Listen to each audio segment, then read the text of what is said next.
Blam blam, welcome on in. How we all doing? Hope we're doing well. First up, I just wanted to say a quick howdly doodly. This is the second to last session for us before the new year because 2022 is rapidly approaching. I was gonna make some kind of like zombie reference, but zombies aren't fast. And this year's going really fast, but it's fine. It's fine. The joke does not fall at all. I don't know. Anyway, we're here for the book club tonight. I'm joined by some wonderful players, starting off with Terra, played by Friendoboi. Oh, dippity flip. Hi. I am... You guys probably didn't hear that, but as I started talking, like a magpie outside went, and I was like, hello? What? Okay, that's fine. Magpies aside, hello, I'm Friendo. I play Terra, the half-elf paladin of vengeance. Words. I don't do a lot on the internet, but someday, when my spoons return from the war, I update the world anvil along with the lovely Burrows. Exclamation mark world! And you two can hear the drums, Fernando. Thanks for being here, Mel! I did think there's supposed to be a delay on all of our commands so that we can't just 3 times in 3 seconds just go world. At least I know where to find it now for sure. Look, if you'd like to go learn more about the world, there's 3 links in chat that all go to the same place where you can learn about the world. 4 links in chat. Hello, I am Mel Lefson. I am a streamer and a cosplayer, and I spend most of my time on the internet making a fool of myself. It's great fun for everybody else. I play G. She's an Azumar Bard rogue, and I love her. She's not quite as stupid as I am, but unfortunately she's played by me, so sometimes she has her moments. So yes, as I mentioned before, we have 2 players that aren't here tonight. We have Attenborough, who's played by CarubiChips, and we have Friend, who's played by CatRoulette. Both replaced by a dog and a mushroom and a spider with a witch's hat. I don't think we have specifically a link for Cat's art, but if you type ~music, you can find out more about Chips' music. They also do are all the in music. the new fancy panels, so suss it out. We got new panels. Yeah. Don't judge them because I made them and I will cry openly. But they are there, is the important thing. Anyway, on to Temi, played by PastelSparkles. Hi, it's me, PastelSparkles. I play Temi, the Furbolg Circle of the Moon Druid. I've just seen the panels for the first time and I'm extra hyped now. Wahoo! I'm streaming 3 times a week on my channel, PastelSparkles. And outside of that, I'm an absolute menace in everyone else's chats. Mwah! Bye. And hello, I'm Alishiera. I am a content creator. I haven't streamed in a month, so I'm not going to say streamer right now. But I play Eludere, who is a Way of Shadows monk.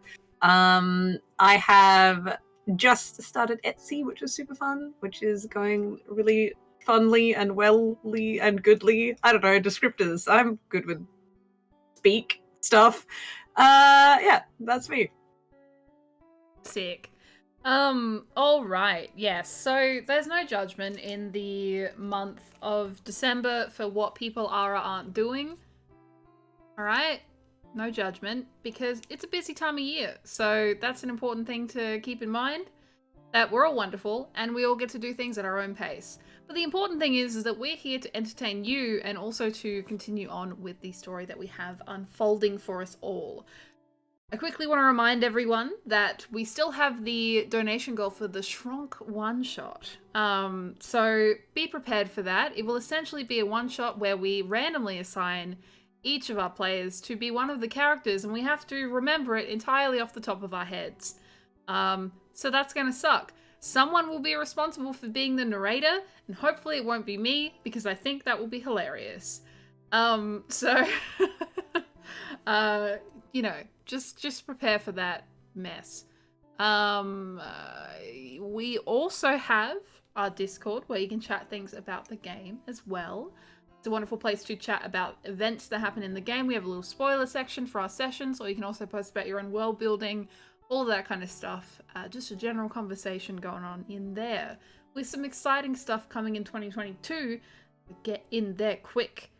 On top of everything else, we also now have all of the book club sessions successfully uploaded, no judgment to me, onto YouTube and also to Twitch. So you can go back and look at all of your favorite moments and just, you know, look at our adoring faces and listen to our strange banter.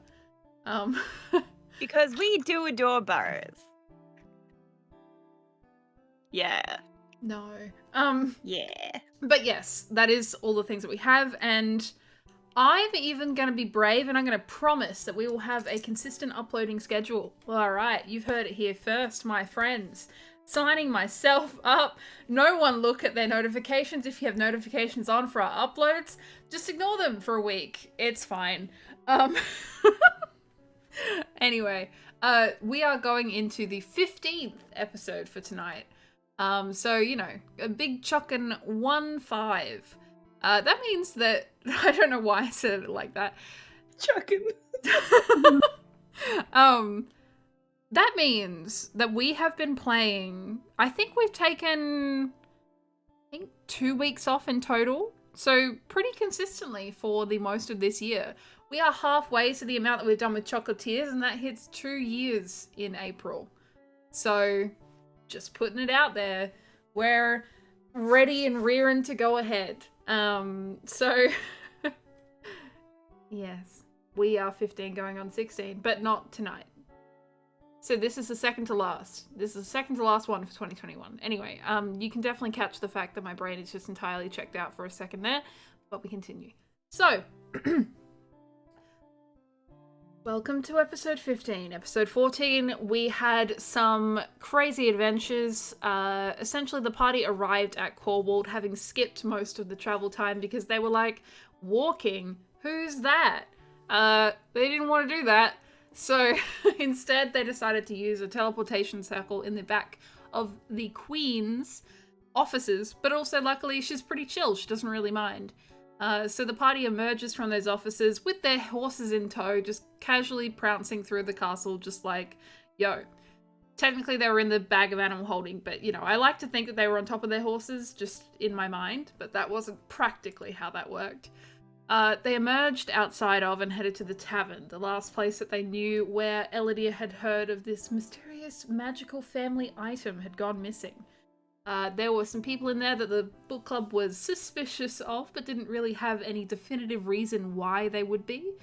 And Terra was like, you know what? I'ma help you out.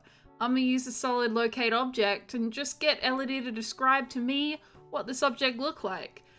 Terra was like, this might not even work. I haven't seen it before. How could I possibly know what this is? Wow, bam. Suddenly I remember this object because I can now see it going from a nondescript distance away. Definitely not 1,000 feet. Much more than that. But I'm stupid. So Terra located this object and the cast went off on an adventure. Some went through it, some went over it, some went under it. It's like that story of the bears. I can't remember entirely what the story was. But, you know, you have to do different things to get to different places. The party eventually worked out that the object was on its way up the Frostlace Mountains, which meant that they would have to go on a bit of an adventure. Either do some mountain climbing, go to the caves to the south, or to go directly through a warehouse. So really it was an over, under, or middle kind of situation. But they chose the middle option and decided to just do a little bit of casual B&E amongst friends. They broke into an old abandoned warehouse, or what seemed to be old and abandoned. They harassed some poor men into making them reconsider their options for employment, and then emerged out the back to the tops of the snowy Frostlace Mountains, seeing in the distance a settlement of some description, way off, in the far reaches of their vision, with snow caking all around them, and mountains extending far into the sky. And it's really fucking cold, and it's really far away. So that is where we leave off. Or we'll lead in to 15th episode, with you all staring out into the snowy fields before you, knowing that wherever you choose to go from here, it's going to be a little bit of a trek. But taking a deep breath and preparing to move.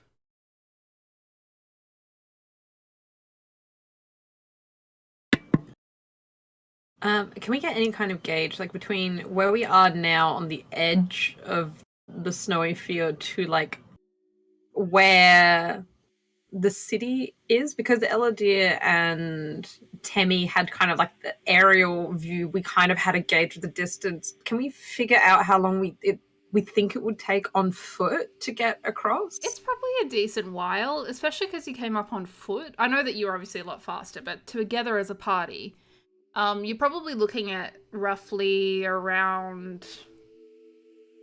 Do I have a gauge of distance? No, not really. Maybe like 3-4 hours walk, especially because it's snow. You're a little bit slowed down from that. It's quite cold up here, that kind of thing.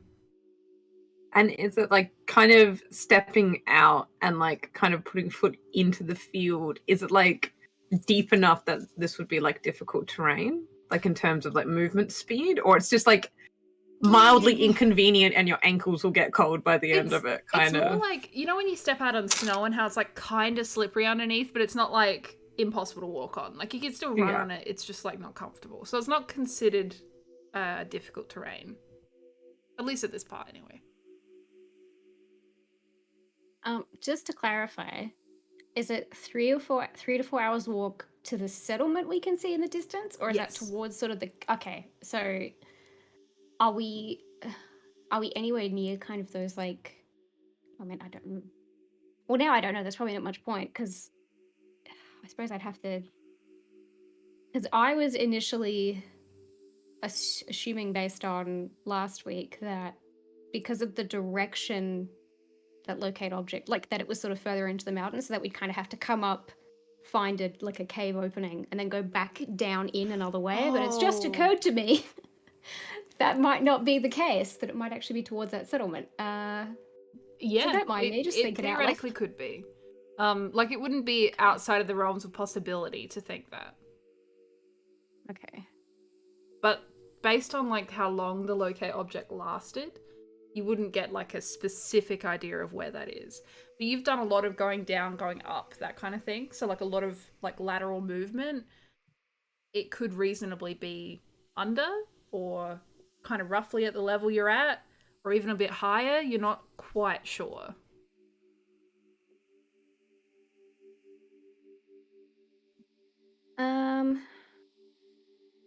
As I'm just thinking as well, because now that I've actually read the spell card, what a concept. It's like, what is it? Wait, no, it's not blocked by stone, is it? I'm thinking of something else. No, that's divine sense. No, detect magic. Yeah. Not divine sense. What twist, I can read, it's just the wrong card. Because I was like, oh, but if I try casting it again so we know specifically what direction to go, but the stone will just block that. Yeah, I'm pretty sure you can suss it from anything. I don't think it needs to, it can be in a, I don't think the lead stops locate object. You do just technically need to be in range, but I gave you the range even in a ridiculous amount of distance, so I am willing to rule that you can find it again no matter how far away it is. As long as it's like reasonably within distance, you know. Yeah. I guess to start off, like, is there any way, because we have kind of, I guess, like been maybe turned around a little. Do we roughly know, because it was sort of, the ping was going in an easterly direction, can we roughly tell which way is north, which way is what? Like, you know that you do know like that you've emerged essentially like directly the same distance that you were facing. So you were facing into the warehouse when you spotted the thing in a distance. You know that as you emerge from this cave, you're facing the same way. So it is still, you are facing east currently. Okay. Well, I think just so we're sure, so we don't I mean, it's very cold up here, and we probably don't want to be stuck up here for super long without really knowing where we're going. So, just to be sure, I will cast Locate Object again and do a really hard think. Oh boy. Yeah, so you do. You have a real hard think about where the object is, and as you feel that magic take hold, you feel that tether to you and that object. And you see or notice that the general location of the item is to be ahead of you in the west, an easterly direction. So looking dead ahead, essentially. Okay. Yeah, I'll sort of blowy hands will finish, and I'll say, well, I think it's not below us. It's still pointing east, so I guess we're going for a walk. Don't worry if you get too cold. Attenborough can always heat metal again. Keep you warm. Wow. oh, oh man, that's a sick bird. Yeah, it is. Literally. Literally. Yeah. Oh wow. I think that's what Terra says. Just that's well played. That is a sick bird. um. What was the other thing I was gonna say? Oh. The thing about a spell is that I have to have seen this sword at some point, which makes me think. Well, one, I don't know when it would have been. It could have. I just barely seem to remember it. Either I've been to Emperor, which I don't think so. Well, also I'm not old enough. So scratch that. It's been gone longer than I've been alive. Scratch that. Or the sword has been in Maneus, or I don't know. It's someone that we've seen passing through Corwald before. So something to keep in mind, I suppose. Yes. Well, if you said that you freed Iluana last time you were here, perhaps the sword has been here for a while, and in those activities you witnessed it. If there are other illicit dealings happening at the same time. Certainly a possibility, but I suppose we won't learn anything standing here in the snow. Do any of you have any idea what that settlement is? That way I can't seem to... I don't think I know.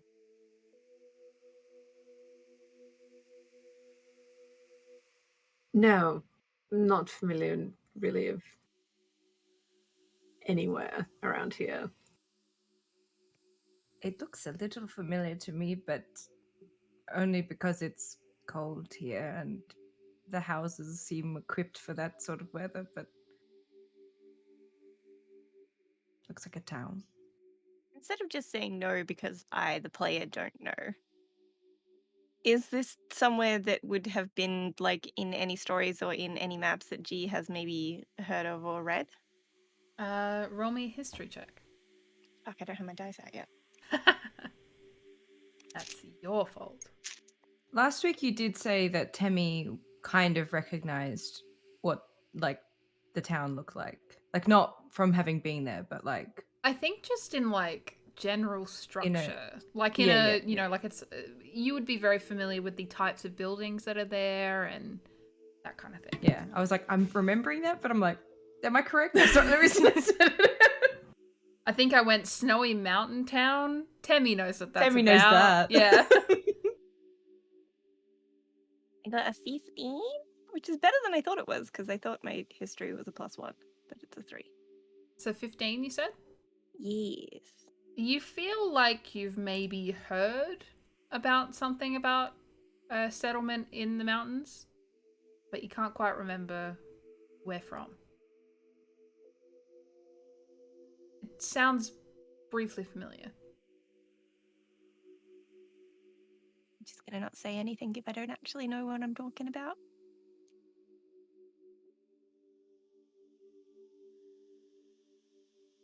How about you, Terra? Did you roll? I didn't roll. I mean, I will if I. Oh, I was mean, I also figured thinking. because you were asking. Yeah, I mean, that would make sense. But you know, who needs a brain when you've? Oh, that's actually not bad. Because well, I mean, I was thinking because we know about the orc settlement, Mhm. Bulla. But that's in the wrong direction, I think, if I'm remembering correctly. Depends. What's your history roll? Well, numbers. Oh boy, I'll tell you the number. 23. 23 is enough to know. It is the orc settlement that Bulla has told you about.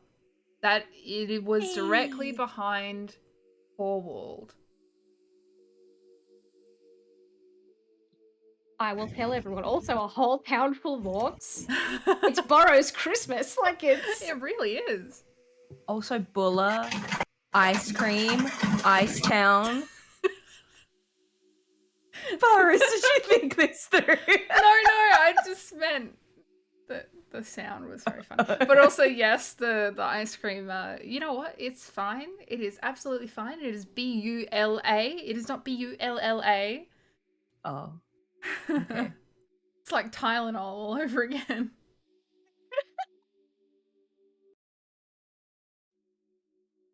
It's like what Friendo tweeted today about whether to guess medication or some kind of fantasy name. That's how it works. It's exactly how it works. Just slide onto Twitter every once in a while to tweet something really dumb and then disappear into the shadows for 4 months. I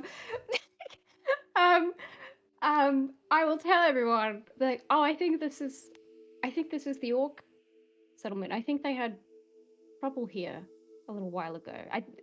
Bulla from the tournament in Delwyn. This is where she's from. Not in She said Delwyn. that- Brewer was in the tournament in Delwyn. Another Oh, hot there's too orc. many orc ladies. But This is not something we're complaining about. It's hard to keep track. Bulla was the one who was in the tournament in Corwald, and you That's also right. met her in Menaeus. Yeah. My brain went B, orc or half orc, Sam lady. Oh boy. Brewer is the goth version of Bulla, to be fair. So. Note that down. Goth, because she's brewing potions. Write It's that actually down. because she's brewing ale, but... Shh, write that down. Brewing potions. Yeah, I will tell everyone.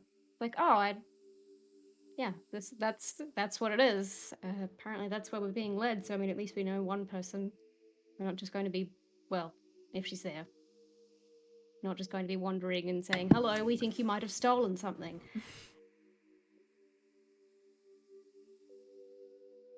I personally probably wouldn't recommend that anywhere.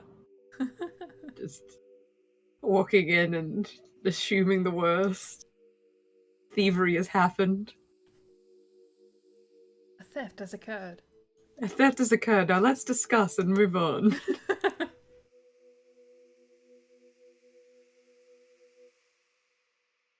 Well, if we're going to make our way over, we probably should start walking because it'll take a little while.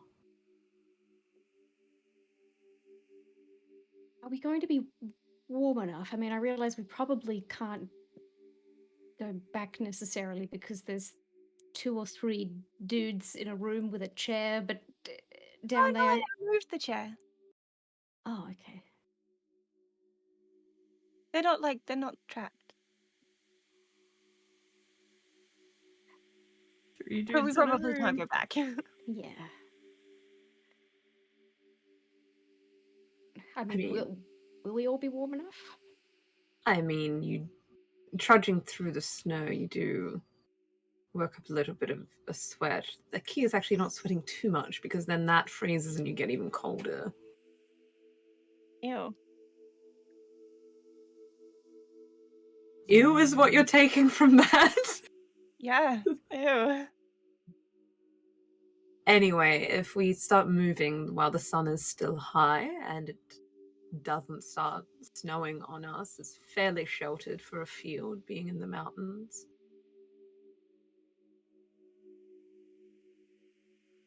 Worst case scenario, I can summon Salathia, but we'll just have to stop for 10 minutes. But he's just one horse, but it's an option if we need it. So You're out of character. Do we not have the horses in the bag?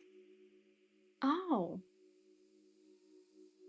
Technically. 'Cause I don't think we we didn't stop anywhere and like register our horses in the room. We kind of just went in and said, "We'd like a room." Okay, we're going out now. Is it suitable terrain for a horse, though? Because the mountain is snowy, if it's slippery for us. They have very snappable hocks. And, I'm probably guessing it wouldn't be overly pleasant.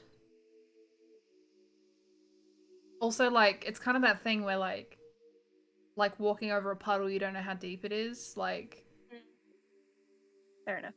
This might be overkill and not necessary at all, but I've never done this, so I just want to maybe try. But can I druid craft to predict what the weather's going to be like in the next 24 hours while we're in the cold? Like, if it's not going to get worse? It's on there. I read that and I was like, what? Okay. Says you can create a tiny harmless sensory effect that will predict the weather in your location for the next 24 hours. yeah, it's like Sick. the weather lady. It's a barometer. Yeah. It's fine. Do. You pull out a There you little go. flag and you're just like, wee. I will now predict the weather for you. Tell me about it. What are you gonna do to predict the weather? Well, especially seeing as we're in an environment that Temi would know, although not Feywild, but like icy and everything. I don't know. I feel like she would especially have knowledge to be able to predict something like this with Druidcraft. But I don't know. You tell me. What does it look like, Virus? It's your spell. You tell me what it looks like. Everything's going to be very dandy and nice. We're going to have a nice 3 to 4 hour walk. It's going to be beautiful. Oh man, A little bit sunny even. How do you prepare the little ritual, the little thing? Like, I guess while we are kind of discussing amongst ourselves what our plans are, whether we're going to be warm enough, things like that, I'm just sitting there kind of like Assassin's Creed meditate. okay, love that for you. Love that for you. And as you do that, you sit and you meditate for a moment as everyone is sitting back and discussing the next steps. You feel a gust of wind moves around you, subtle and small, but strong. And you feel a few small little pieces of snow, or like snowflakes and things, that bundle up into a ball and move around quite quickly around your hands. And you feel the harsh gusseting winds that swim around your hands strong and quite insistent. You get the feeling that there will be a strong, but not extremely dangerous snowstorm soon. Okay. Well, I'll let everyone know.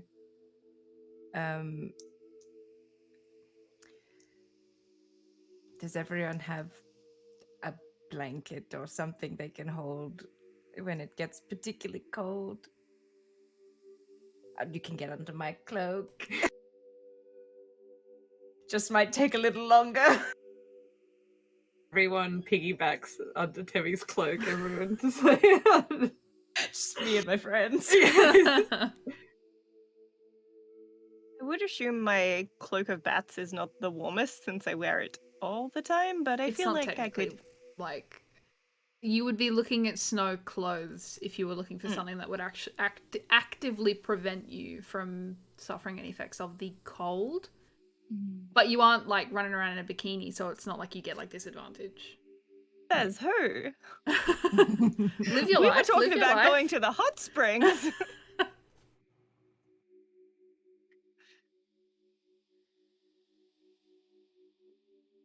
yeah, I don't think I have anything either. I have a what is probably ruined to shit at the edges, like my red cape, which is just like a basic bitch guard. Like that's nothing fancy. You wouldn't go to bloody your outdoorsy shop for that one. And I have fine clothes which I have never worn or remembered that I have, but I have them.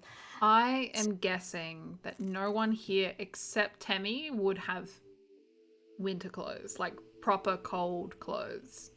We do have blankets though, because the tent that I summoned doesn't come with bedding. So we've got bedding in like the bag of holding. In the very Yeah, least.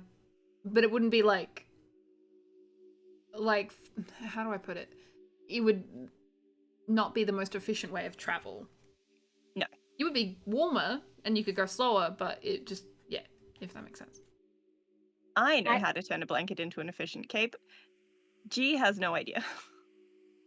She would literally just like wrap herself around in it like a burrito and fall over on her face. Would not go well. If we get desperate, because I have a bedroll, not a blanket. We get in our bedrolls and we tie ourselves to Wolf Temi and just like caterpillars being dragged on the snow. Like sledding, but Yeah. Hey. Eludere does have. She's got 2 sets of adventuring gear and fine clothes.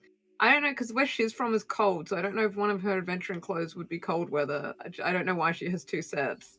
But then also, she would have been adventuring for a while. Oh, it could be. My D&D Beyond added 2 kits when I did mine. I don't know if that's something similar.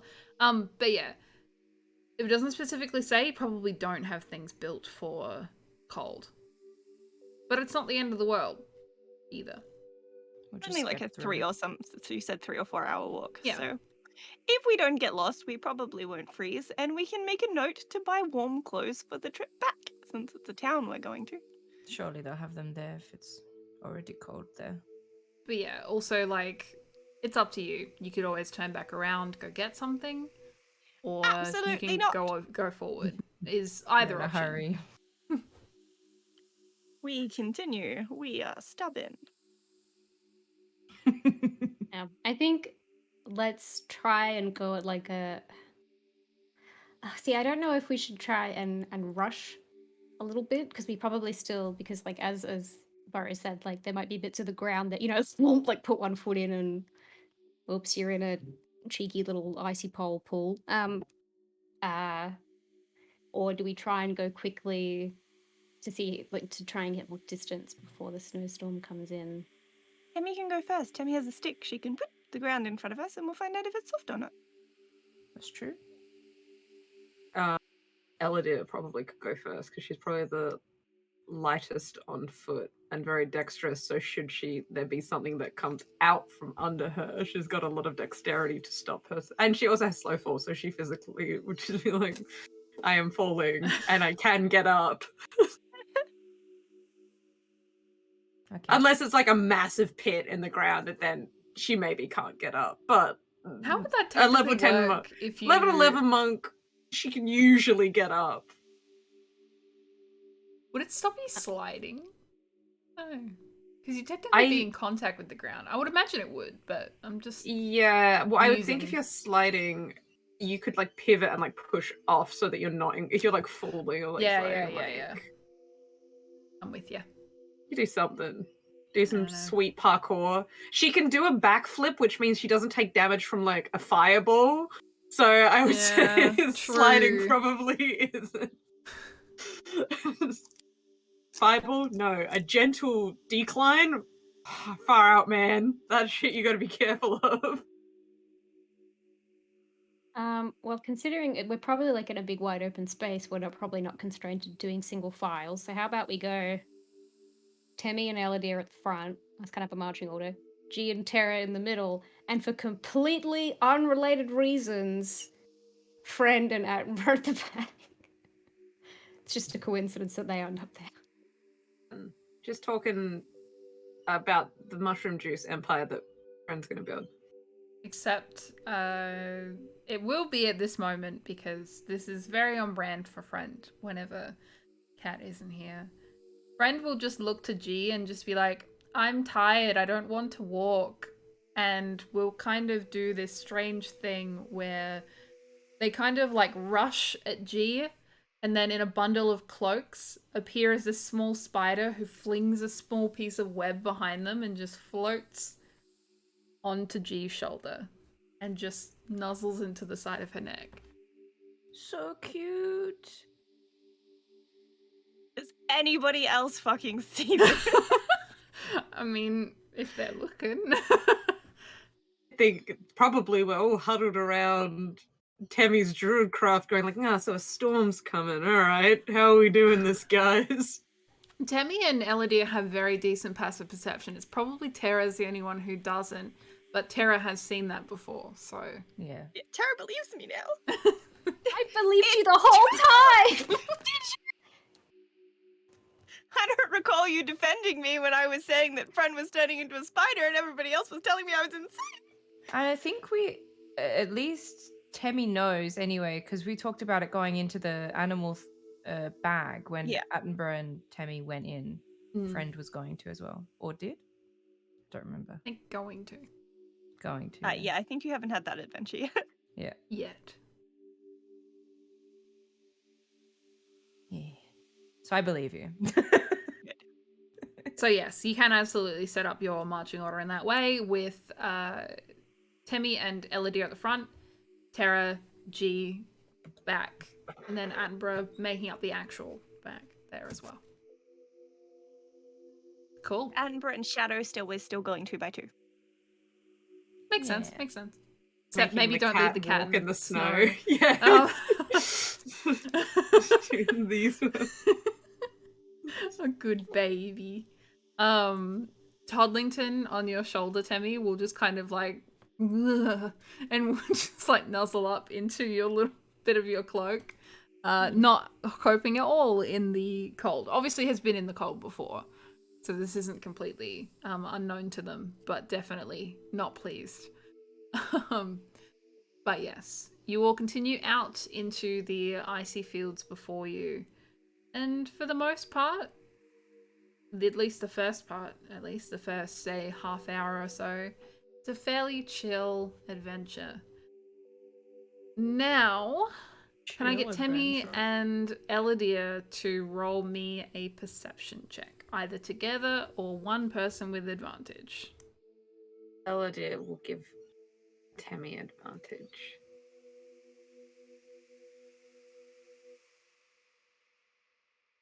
Do we need to make a survival check as we're tracking through? Like, can we do that at all to... Oh, yeah, is that what sure, this is doing? I was going to say perception to look for things, and you can do a survival if you'd like to keep on track.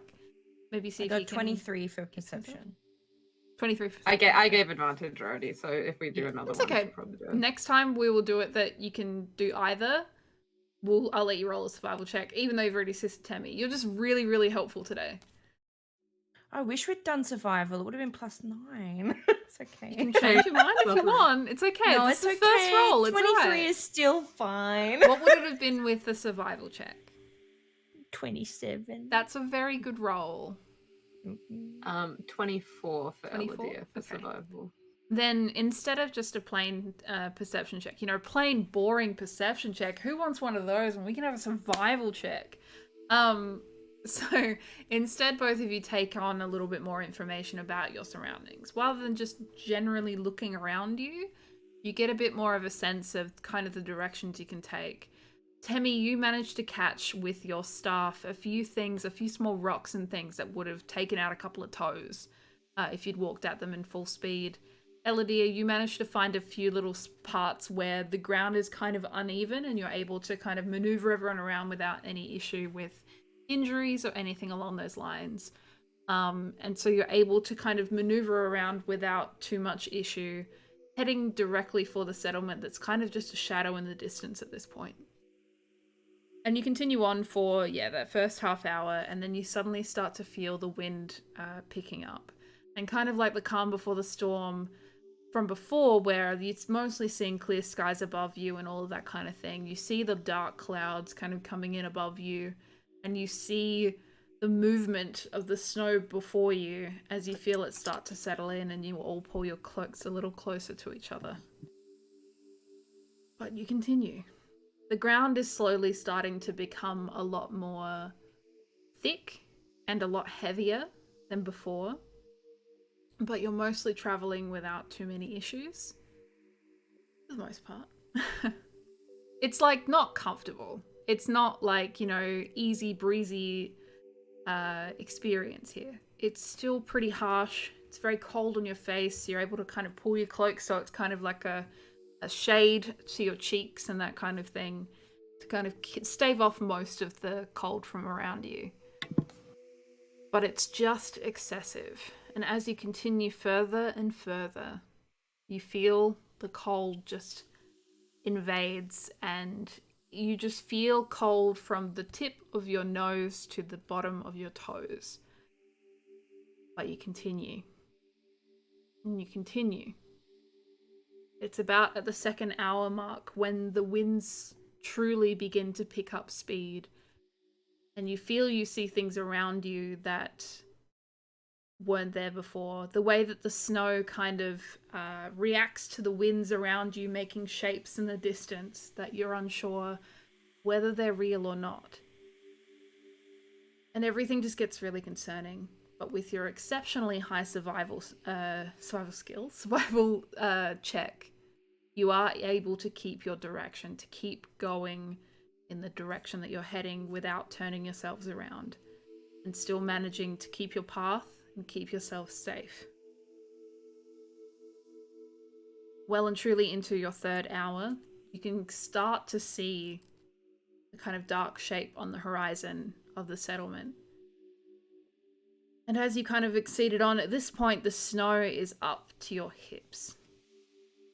Just with the storm kind of moving everything around, everything's feeling quite heavy, quite cold, and a little wet too, just from general moisture around the place. You feel a few little icicles stick into your nose, that kind of thing. I need each of you to make me a Constitution saving check, except for Temi, who is wearing appropriate gear. Not that anyone's wearing inappropriate gear, but like the extra good gear. Again, no one's got bikinis on, so we're all good. Everybody would get a +4 from being near me. I also figure if it's up to our hips, is it difficult terrain at this point? Like, at this point it would be, but like the 3 to 4 hours was including this aspect of it as well, so like it's not making it take longer. Plus you rolled so well on your survival check, you're keeping your direction. You're not turning yourselves around or anything like that, so you're well on track to only spend another hour out here roughly. Okay, I think Terra is carrying G at this point. That's fair. Your armor too on your arms, like the metal and where it connects with your skin is just fucking cold. You sure you don't want that heat metal now? Oh, I'm tempted. I'm very tempted, but I feel we should save it for special occasions. And even as you're speaking with each other, you hear the howling winds around you that kind of just carries your voice and sends it off. Was there something you wanted to say? Sorry, Eludere? Oh, no, I was just going to say, like, the save when we get to sure. Yes. How do we all go? So she got with that 18. Sure. 10. Terra is carrying you, so you do have advantage. Oh, I do? Okay, let's see how that goes. Little tiny bit of advantage. 14! Oh, wow. Something G isn't good at. Damn. What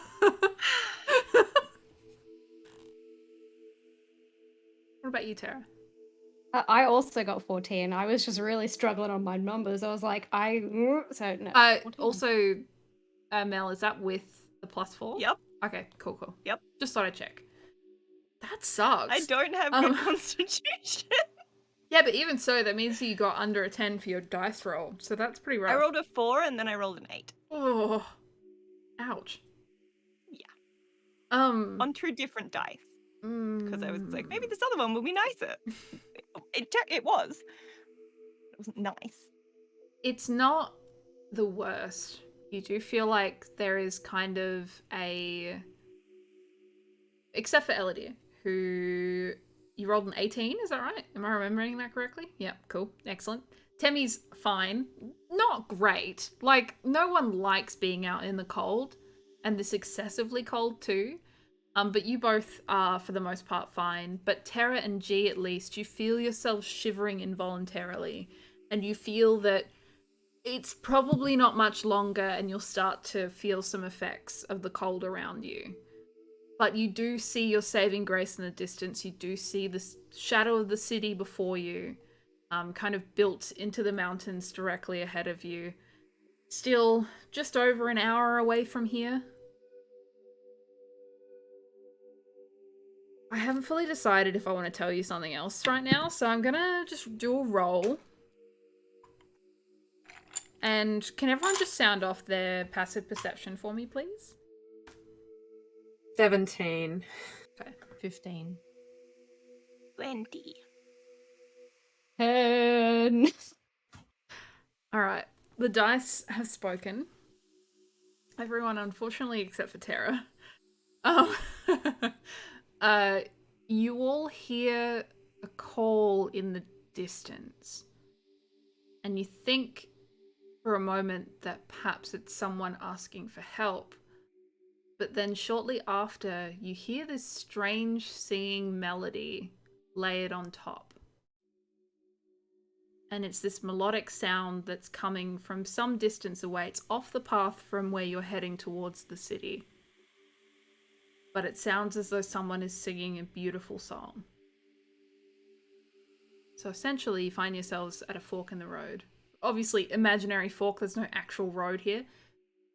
You can choose to follow the singing, or you can head for the city. So it sounded almost like someone yelling for help, but then the singing, there's no sounds of like. It's like a. I guess not like. It wouldn't be like calling for help. So, but is it like anything like mournful or like. Sad. So- Yeah, with the singing. Roll me a insight check. That 26. 26? It's like... trying to think of an example, but if there were a song that started off with like kind of something that is directly contrasting to the element of the song itself sounds happy, but you definitely heard at the beginning a call of help.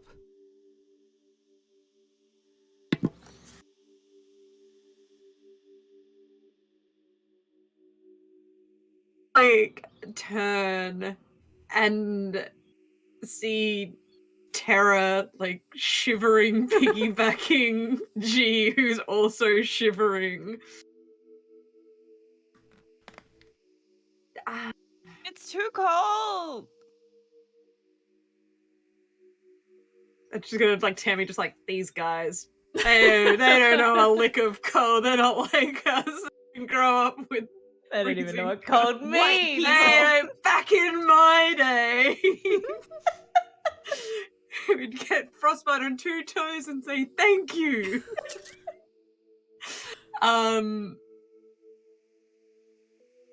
There's definitely something bad going on in some regard. Other than the cold? I mean, the cold's not bad for everyone here. Let's be honest. Yeah. What do you mean? Someone definitely yelled for help. Yes, I could hear it too. So now I need to make a decision of, do we help? Are we invested in helping? Or do we try and push forward and let someone else know that someone's out here? Would you tell how far away the sound was? Because I get the feeling if G and I are out here for much longer, we're going to start turning into snow people.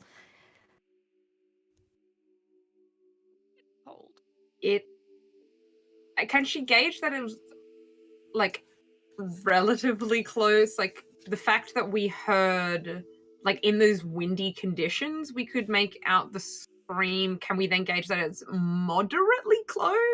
I'm trying to work out what would be a good roll for this. Can like make a dedicated perception check to try and listen? Yeah, sure. in? That sounds good. I was ruling for something wisdom-wise, so that's a good one. I like that. Dirty 20. Dirty 20 is enough to know that the sound came with the direction of the wind. So it's unclear exactly how far away it is, but that it is within... trying to think of what would be reasonable. Like, it's within a reasonable distance of you. Like, it's not like you're going to be out there for like 5 hours going and chasing this thing down. It's more like within the next hour you would find something. Especially in this kind of stormy weather. It's, yeah, within that time. Can she tell how much that's going to add to our all-round journey? Like, if we're veering off and think we'll find it within an hour, will then it be like an additional... Like, can we tell how far away we are from the settlement? Is it like going... So it's going away, but is it like still angling vaguely in the direction we're going? Yeah. You get the feeling that you have about an hour to get to the settlement from this point. Probably at the least amount of time, you're looking at like half hour extra. Maybe 45. It could be up to an extra, but easy, like only a maximum of... You could potentially be at the city still in an hour. That's at the least. Obviously, if everything goes wrong, it can be much longer than that. But you could reasonably be at the city in an hour still.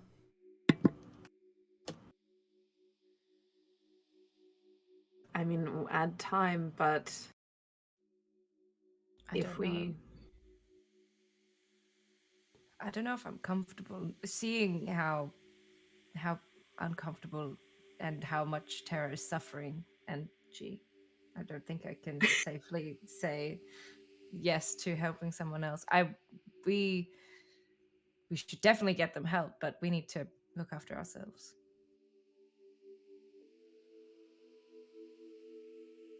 Technically, if it gets too bad, I can build us a little tent and we can recover inside without the wind, and it will be fine. I can also turn can also turn myself into a wolf, so like we could technically get somewhere a little faster to make the journey a little shorter. But normally I would want to help someone straight away, but I don't want to risk anyone getting hurt. What I if they're will cold too?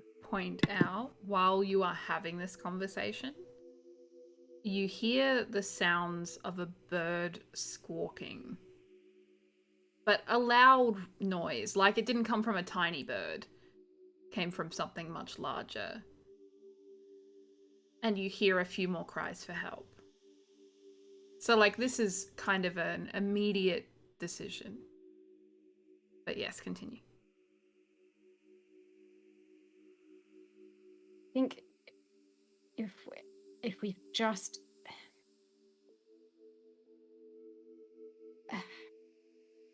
I think if I was stuck out in the snow and I didn't have anyone to help me, I would hope that somebody would come. And yes, I'm freezing, but I don't want to leave it until it's too late. I'm okay with going if everyone else wants to go. I'll live. If we are going, Temi's going to take off her cloak and give it to Terra. Toddlington can go in the bag, little bitch. Yeah, you suck, dude. Oh, cold little mushroom. I'm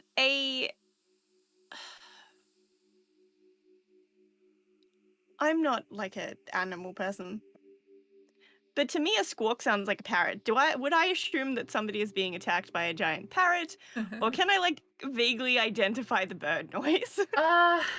Does it sound like a attacking someone? Bird? I will at least give you this for free. It sounds bird-like, but not necessarily a bird. Like, I can't... Like, people can kind of make, like, screechy noises. Please make it. Please make the noise. I do not want to blow out my microphone. I am please absolutely make the bird fine. Noise. Make the bird noise. Caw. Little more effort. Come on. Nah, that's what you're getting. Oh, You'll laugh at me for the rest of the night, and I don't think I can handle worst that. day ever. Like, question still kind of applies. Does it sound like a dangerous? Like, is it like an angry squawky noise? Is it like the bird is also calling for help, or the Roll bird me is an causing insight the help? check. Okay. Which one of my dice do I use? Because they've all not been very nice to me today. This one, I haven't used this one yet. Oh, okay. Insight. 27. 27 is enough to know. The screech is kind of like a playful one. Like a cat that plays with a mouse when it brings it inside. Oh. It's almost like it's the equivalent of laughing at whatever thing it is. If we're gonna go, we should go now, I think. I don't think that sounds like a particularly positive encounter. Okay. Like I said, I can mini tent, we can hide in case anybody turns into ice blocks, including whoever that is over there. Idea will like reorientate the party so we are then going in the direction of it. And I don't know how this works, because I haven't used it when I Steep in Snow before, but she's going to cast Pass Without a Trace, which you don't leave footprints, but I'm assuming we leave waste prints. Yeah. I would at like- least be like, it would maybe Or, like, look I like don't it know. naturally falls, rather than like... Yeah. Because like it's quite windy, so like you're not leaving like defined marks. It's kind of like the ground is like burrowing out a little spot, so it wouldn't look suspicious, I guess, Yeah. unless someone was actively looking. So I'll rule that. But as you cast Pass Without a Trace and continue, are you looking to approach stealthily, or are you looking to be as fast as you can be? I mean, Eludere might, with the heavy cloud cover and falling snow, is it dim light or is it still bright light? I think light would be fine. It's actually that it's It's partially obstructed, Yeah. more so than okay. anything. Obviously not magically partially obstructed, but yeah.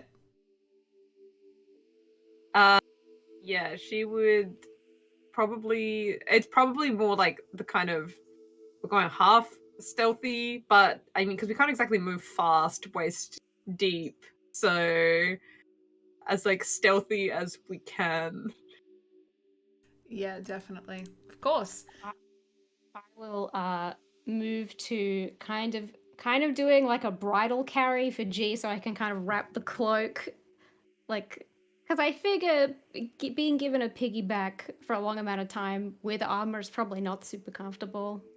So yeah, let's wrap it. I probably look like I'm a burrito. I can't think of what else I'm thinking of. You know, Grug, like I was just like just She is a giant apple. And Terra is Grug, pushing the giant apple. oh man. Absolutely. All right, so you continue on and head off in the direction of the screaming. You kind of try to narrow in your focus towards that area and head off in that general direction. As you move through the snow, you see gouges made in the deep snow around you, in the space immediately through the path that you're heading. I'm guessing Temi and Eludere are still at the front. Make me a survival check for those specifically.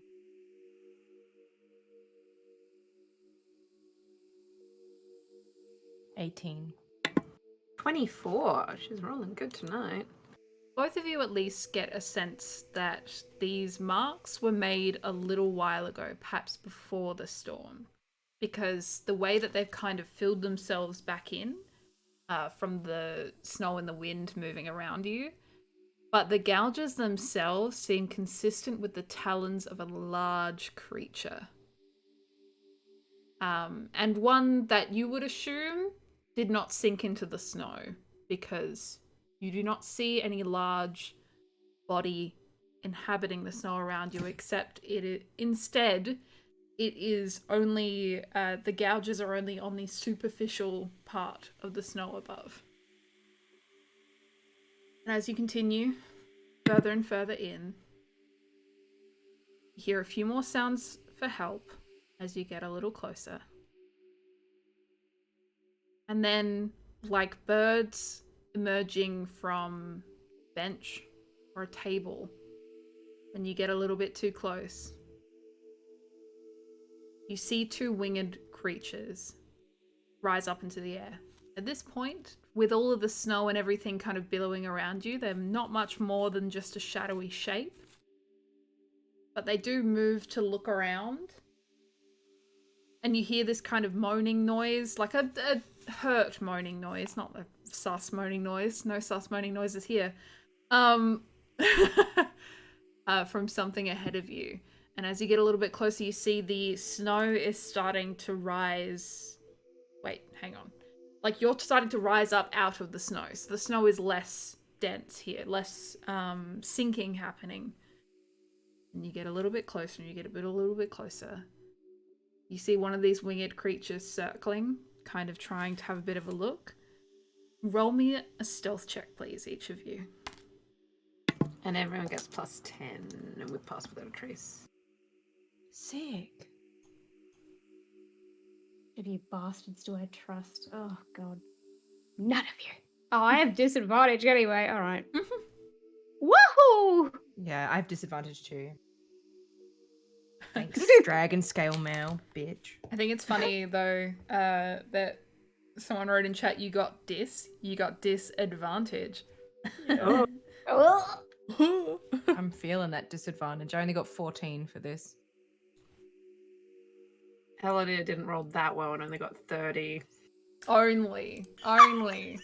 Fucked up. Yeah, I rolled a 3 and I got a 19 was my other roll, so fuck disadvantage, hate you.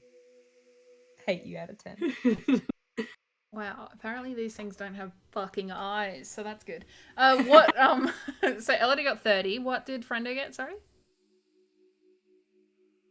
Wait, my was Friendo, but I was like, but I'm not friend. But I was like, wait, no, but I Terra. am Friendo.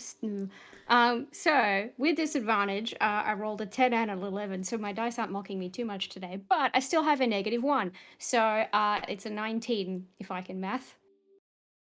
Good to know. G? 39. Sure. What the fuck? Temi? 14. All right, excellent. So solid half and half.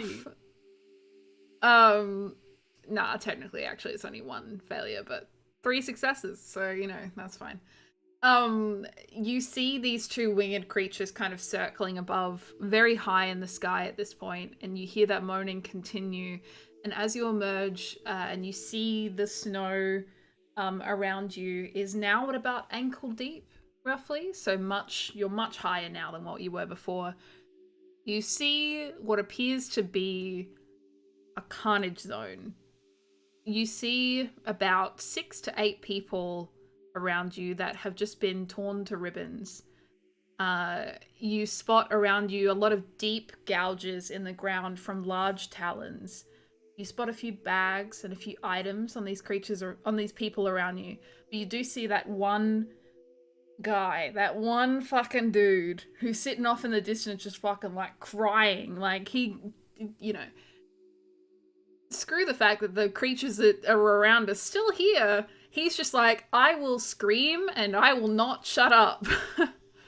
And you see that each of the people around you currently, while they're of different appearance and such, they all appear to be wearing the same outfits that you've encountered so far along your journey. Now, I think I'm getting this right. They're wearing blue jackets and red and black clothes underneath. But it's very clear that each and every one of the people in this group are wearing the same thing. Those circling creatures just move around. And you still hear that beautiful song from around you as well, but this time it sounds like it's coming from in the center of this room. It's kind of carrying around this space in a way that's just very unsettling. I need each of you to make me a wisdom saving throw. Just to clarify, Mhm. is it that are any of the other people alive, or is it just that one poor bloke having a bit of a panic attack? Like, are the others all dead? You get the feeling that the others are probably dead, yeah. Okay, yeah, rip. All right. Also, just to know, is this a charming effect that we're rolling against? It is. So I Okay. think there are two of you that will have advantage. Yeah. You'll still have the +4 as well. So. Oh, say less. 22 for Temi. I got a nat 20, which is good because I have a nothing to my wisdom. Nothing. I have nothing. 24 next to Terra still. Hey! 25 for Eludere as well. 25, nice. Sorry, I was just catching up on my notes. It's like, there's a noise, there's singing. Oh god, it's an opera. Okay. Right, I have advantage. Yes, I do. Okay. Was it wisdom? Okay. And you, 2 11s. That makes my math easy. Thank you very much. Okay. So that is 19. 19. So 19 of 14? Was that G? That'd be 20, 24. sorry, you got 20 Yeah, exactly, 24 didn't you? total. I'm a dickhead. Temi got I got 24? 24. Oh, 24, okay. 'cause of 22. the 22, and then 23 for Eludere? 24? 24. 25. 25, okay. I was like, it's one off, but I can't remember which direction. None of you were impacted. Rude. So the creatures kind of move around, and you see that the guy that's on the ground, just kind of staring up and moaning at the sound of the song kind of increasing in crescendo, just kind of looks up the top. And then he just stops. He still looks very alive. You see his chest kind of rising and falling, like he's still taking breaths. But he just stops making noise and just stares at the creatures around him as they circle. Do you do anything? Sorry, just to clarify, have we approached like kind of like a cave, or kind of like we're Open against field. kind of This is out in the open, but it's just that there is a Okay. storm around you, so there's like a lot of kind of like there's a lot of movement around you. Like you can see the snow kind of wisping through the air and all of that kind of thing. But for the most Okay. part, it's relatively flat. Okay, for some reason my brain was like, it's a snowy version of that one cavern you go in all the time in Dragon Age 2, and I'm like, that doesn't sound right. Okay. So the big things haven't seen us yet, presumably? If they have not reacted. They'd have seen me. Do we want to go? Clunk. Let's just leave. It's just that one guy. Oh, well, we're already here. But we could die. Oh, And they we haven't seen live. us yet. Does any of us know anything about these creatures, or recognize them, or know enough to be like, oh shit, we will get turned into buckets of meat? Roll me, and they are difficult to see. I'll give you that much. Okay. I don't want to make you roll twice, so give me an insight check. Try and cover both. Is that everyone? Yeah, sure. Yeah.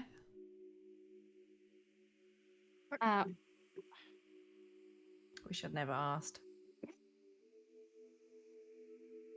13. Dirty. 20. Mhm.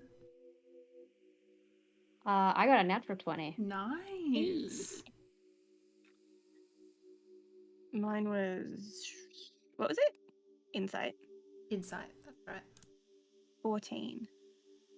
It was sitting on an 18 and then it rolled to the 4. Rough. Rude. I was like, yo! So what was totals again? Sorry, everyone. I always ask for numbers, and then my brain immediately just sieves them through the other side, and yeah, I'm stupid. 20 for Eludere. Yep. 14. 13. Just natural 20 because I don't have any plus. Okay, so 2 20s and a 14 and 13. G and Temi, you're not quite sure. You're watching their like flying pattern, and they look like they're like on the hunt to a degree, like obviously from the scene that you see before you and such. But for Terra and Eludere, you spot that they kind of stop when they're doing this cycling, and you're kind of looking through the snow trying to look up at them, and it's quite difficult to see exactly their form, but you at least know that they are some kind of humanoid with wings on their back. And you see them kind of stop around each other every now and then and kind of look off in different directions. They don't look like they're looking to hunt anything else. It looks like they're starting to get bored and are about to fly away. They close enough that my divine sense would ping them? Sorry, just like, are they like demonic or? So if you're gonna activate your divine sense, really? They do not ping off as fiend, undead, or celestial, Okay, cool. Thank you. Sorry. Go ahead. and they are not hallowed or consecrated.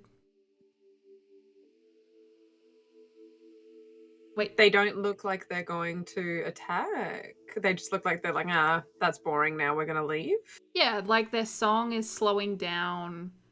They're kind of just looking at each other, like they're the equivalent of like shrugging at each other. They're like, I'm fucking bored now. Like, that's the kind of vibe that you're getting. Okay. We can just try and wait them out. They look like they're going to move on in a moment anyway. Okay. Right. Sorry, you go. That seems like a real good plan.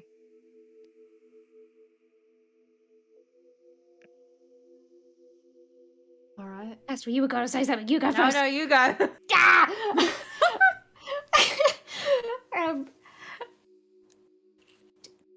But if we leave them, are they going to go and attack someone else?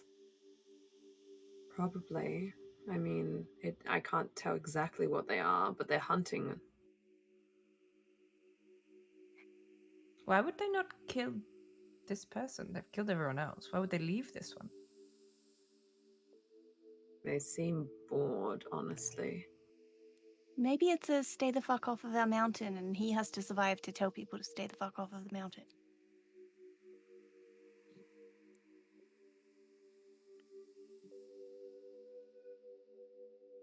While this is happening too, he is still watching them. And as you see them slow down, you see one of them will point down towards him and then off into the mountain into the distant mountains. You get the feeling that one of them is ready to pick him up. Yeah, I kind of want to question this guy, so I think that if they try and take him, we should kill them, honestly. Or, like, scare them off. Well, he might not have done anything wrong. I mean, I don't exactly love the idea of leaving somebody who's potentially done nothing but be in the wrong place at the wrong time to be dragged off and done with God knows what. But maybe all these people did do something wrong. We don't trust these guys in the blue coats. Yeah, that's why I want to question him. Yeah, we won't know unless we ask. It is a good opportunity. And as you say that, one leaps down, and with a speed that is almost impossible to see before you, you see one reach out 2 taloned hands, and as it brings it down further into your eyesight, you see a fully humanoid figure, but instead of feet and hands, you see taloned claws and you see wings that expand twice its body length from its back. These dark, bright shapes. And you see teeth with fangs that extend well past their jawline as it looks and it screeches at them, that beautiful song cut with this awful scream. And the man just continues to look at them as though they're the most beautiful thing in the planet. Is Eludere able to react at all? Yeah. Before it gets to him, can she cast darkness centered on the guy? Yes. So, how does darkness work again? It's It's like 30 feet around him or something? It is 15 feet. Oh, 15. Okay. Diameter orb of magical darkness. Wait, 15-foot radius. So yes, 15 diameter, 15 feet all around. Yeah. So 30 feet. Yeah. Yeah, cool. All right. So as that happens, you hear that screech. It's kind of like that, it's the kind of noise that like eagles make when they're ready to like pounce on their prey.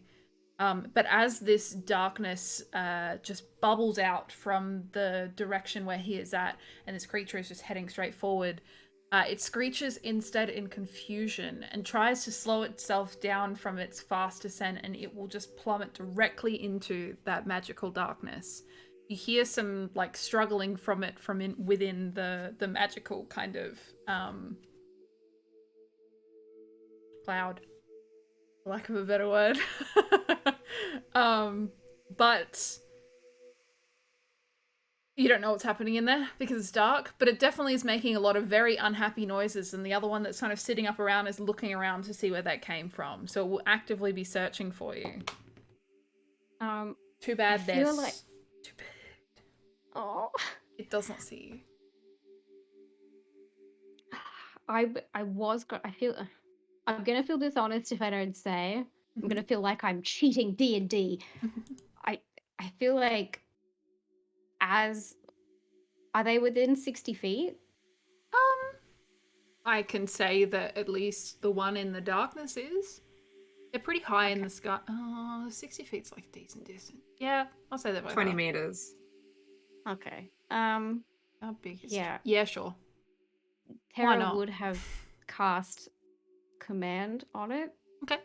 And told it to hold. Which one? So the one that was swooping towards, so they wouldn't get any closer. So, do you need to see it to have cast that?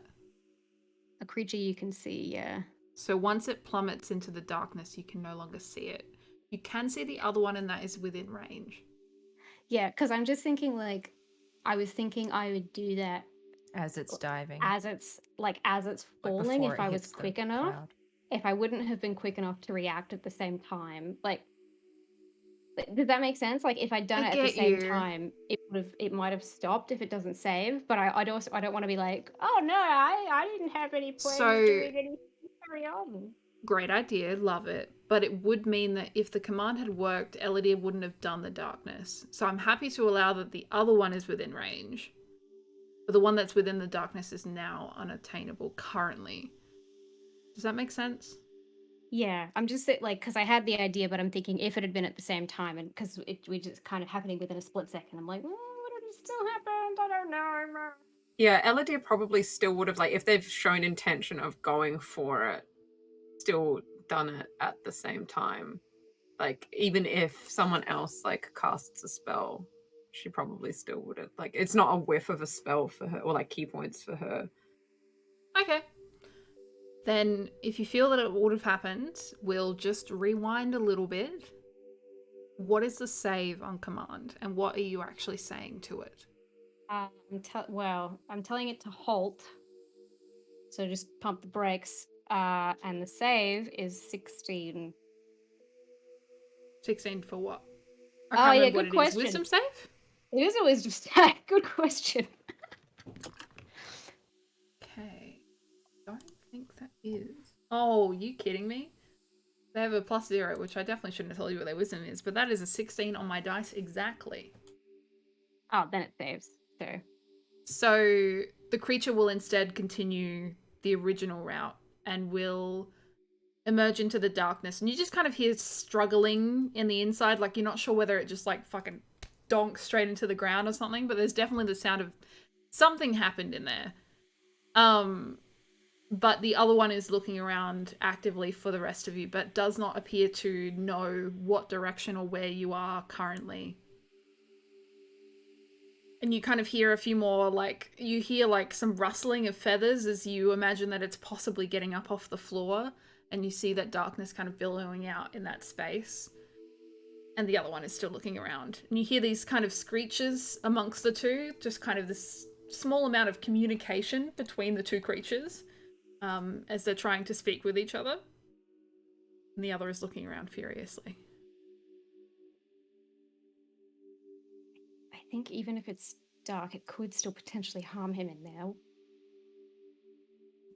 If we're going to do anything, I think we do it now. Yeah, I think we attack the other one and at least try and get it to fly out of the darkness. All right. I will place G down. I will quickly give Temi back her cloak. Thank you. And I'll try and get its attention for a couple of seconds. Do you want us to like throw a dagger at it or anything? I mean, if you're G and you have sneak attack or something, but just like I figure if I'm the best armored, not necessarily the most beefy of people, like if I go first, it might sort of go for me first, and I have a better chance of but it'll be fine. But yeah, I mean, what you guys do is up to you. That is also a question for right now, because let's roll for initiative. Just to kind of get some turn order coming in here. Sticks. Okay, cool. That's not great. Fine. Love creatures.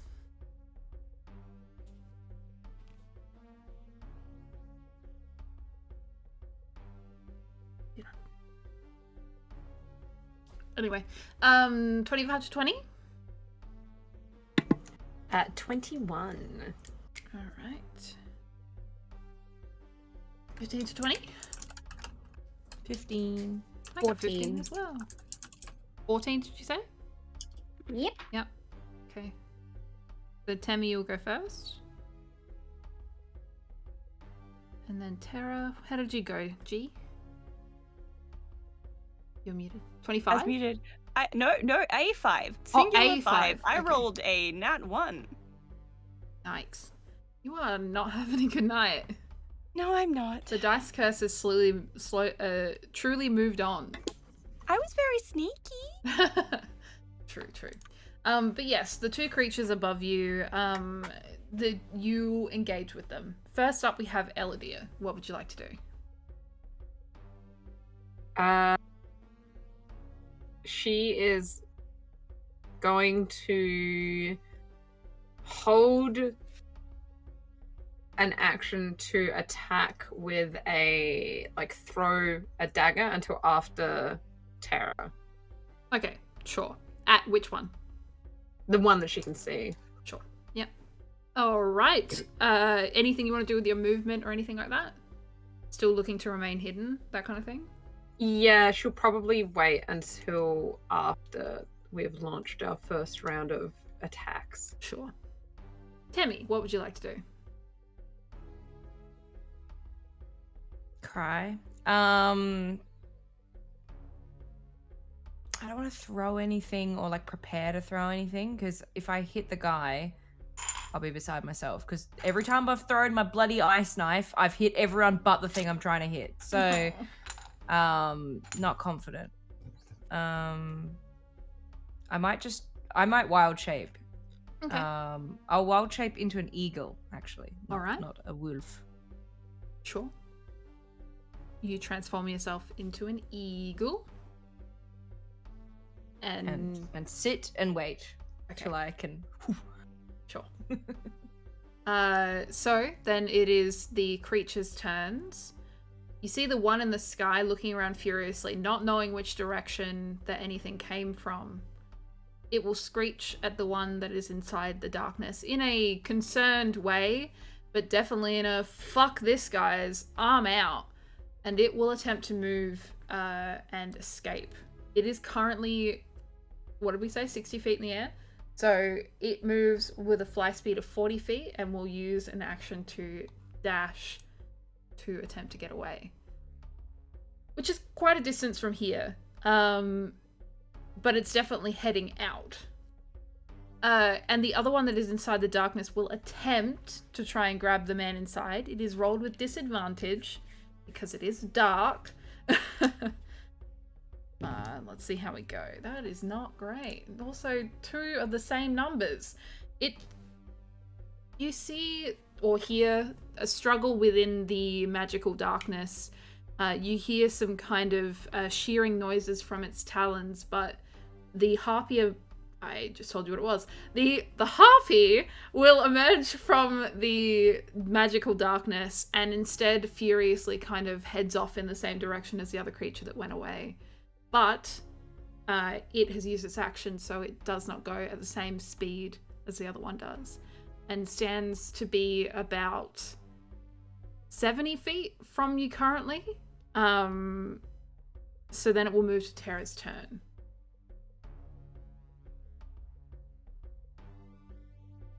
Well then, okay. Doesn't that put a pickle in the jam or whatever?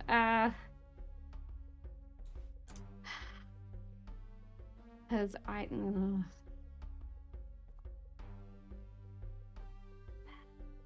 feel I would want to go forward anyway, because, I mean, old mate's probably bleeding out within an inch of his life and we want to talk to him.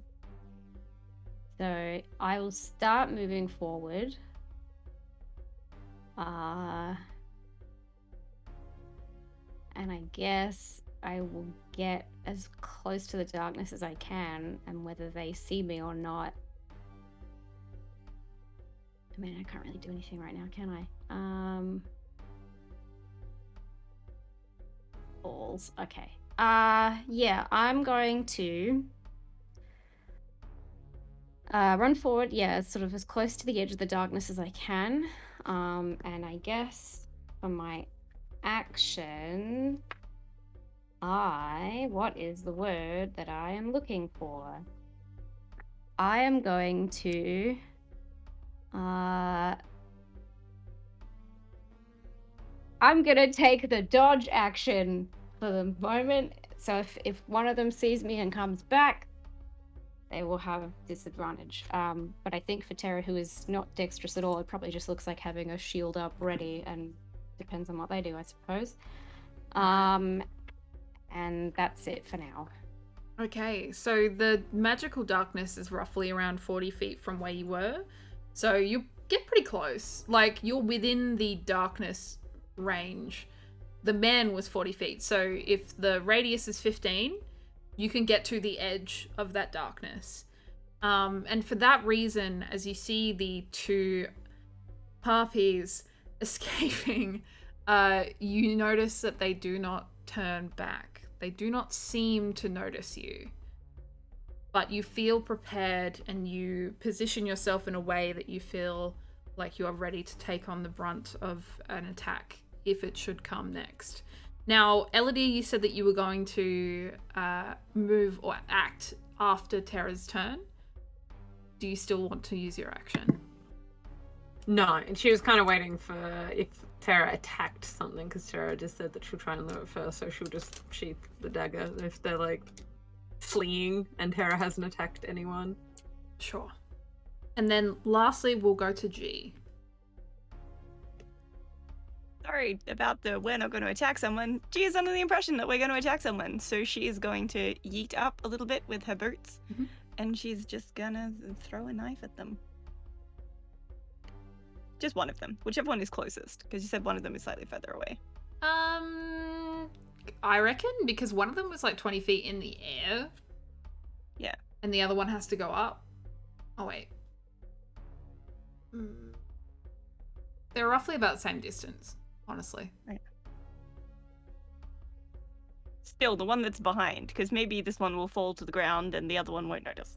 What is your movement speed as for flying? I think flying The is equal to your same. movement speed, isn't it? Yeah, same as my movement. Which is 30? Or is it 40? 30. So I reckon then you should have 50 feet in between you and the creature.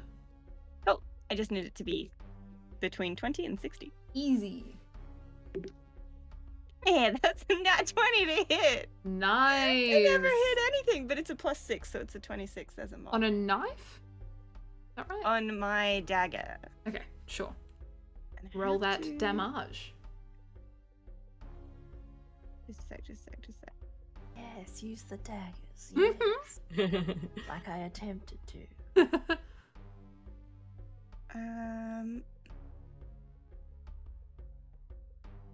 How does the sneak attack work? I don't think I... If they haven't seen you, I don't- I'm pretty sure that counts. Yeah, it says if I have advantage, but I don't... Like, I have advantage if there's a conscious ally within 5 feet of them. I don't know if I have Honestly, advantage because they technically, can't I think see me. because they can't technically, or I will at least rule it this way, you will have sneak attack because of the fact that you were hidden at the start. That's what I was hoping for, but I also hadn't double-checked before I did it, and I was like, oh, fuck, how does sneak attack actually work again?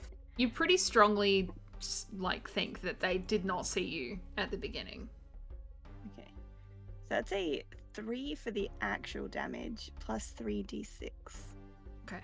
Where are my 6s? 1, 2... Is that 3 as 3. crit damage? Oh! No! Because you rolled a natural 20. Are we doing crit damage with 1 being the 1 is full highest, damage? and then, yeah, Okay. only 1 to roll. So, the first one is 3 plus 2, and then the second one is 4 plus 2. So that's 6, 7, 8, 9, 10, 11. 11, yeah.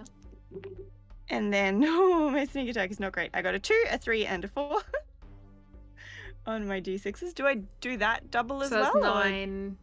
I don't. Does sneak attack? I think sneak attack crits, I but think I it does. could It's like be wrong.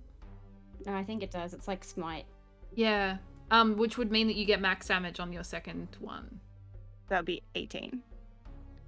18 plus 9, so 27 plus 11, so 38. 38. That might be the most my God, I damage just I've did ever fucking maths. done. Well done. You did that faster than me. I Dab. was putting it into a calculator. I have a brain tonight. This is the first time. Yes. Okay. Perfect. Also, it just feels like poetic justice that is the exact amount of hit points for the creature. So, yeah. How do you want to take down a creature that you just fucking fling a dagger at? Well, like I said, I would like it if it went down without making a noise, so I'm going to throw the dagger and I'm going to hit it in the back of the neck. Love that for it. It just drops like a shit ton of bricks, except for the fact that they're very light, so not super, but just the It speed. gently floats like a leaf.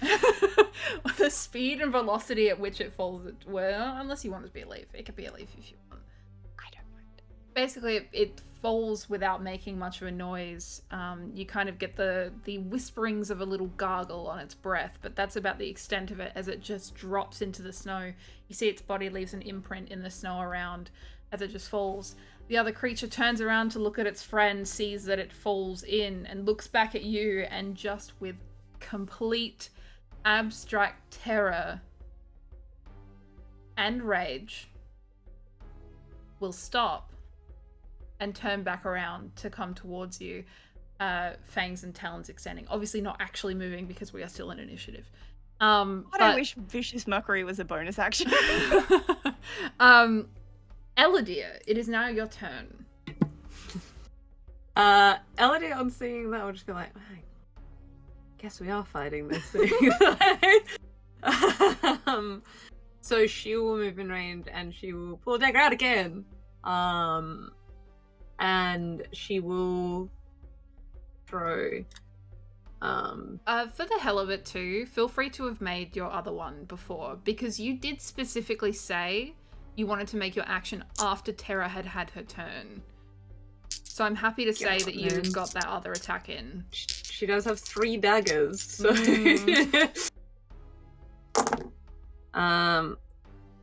So I just rolled for all 3 daggers because she'll just keep eating them. 19, 25, and 22. All of To those hit. hit. Okay. D8. I'm gonna level with you. I'm a class of 11. There ain't much that's not gone past here. Babies.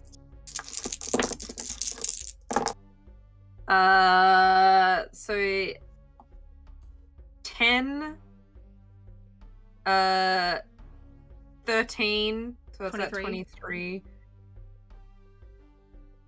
and 12. I don't know why that last bit of math 35? was so hard. Yeah. Poor. Oh, it's hanging on by a thread. But that was your one attack, right? Well, she's 2 attacks, but she can't. It's not in punching range, so she can't. She can't hit it with a bonus action anyway. I guess she just like move so that she's under it and shake her. The old man yells at clouds because she's in the air. Iota, if you come down here, I'll give you a taste of these. You see the creature, like, the dagger has kind of, like, landed in one to each side of the wings, and you see it's bleeding profusely from them, and one of them catches it in the sides, and it's just giving this awful screech that's kind of turning into this strange, creepy lullaby that's coming from its mouth currently, as it's just kind of giving off this incredibly mournful and angry, vengeful song that's coming from it currently. But as you stand underneath it, or as close to as what you can get, this creature was 80 feet from you, but I think you could potentially get up to that. She can, like, if she needed to step up the wind, she would have, like... Because I think you're 40 normally, and then you could... 50 normally. 50 normally. And then, yeah. You could, definitely. Terminator running, like, underneath the harpy. It's definitely... She's like, I want those back. Come down here so I can get my daggers back. It's definitely the Legolas moment, too, of you just, like, fucking doing it on top of the snow. Just, like, fucking chilling, having a great time. So glad Mel pointed that out to me the last time we watched a movie, because it took me a very long time to notice that in those scenes. But yes, you are able to stand beneath the creature and just kind of fists up, ready to go. Temi, it is now your turn. So is it still in the air? Yes. Can I move to it and still attack? I got multi-attack. Yeah. Okay. So yeah, I can fly 80 feet. So yeah, I'm gonna go to it. Easily can do that then. All right, I will fly very quickly to the creature, making one of those classic eagle sounds, you know. As and I am going to try and attack it with my beak. I'm gonna be gross today. All right, sure. Look, honestly, you gotta do 3 damage. So if you hit, done.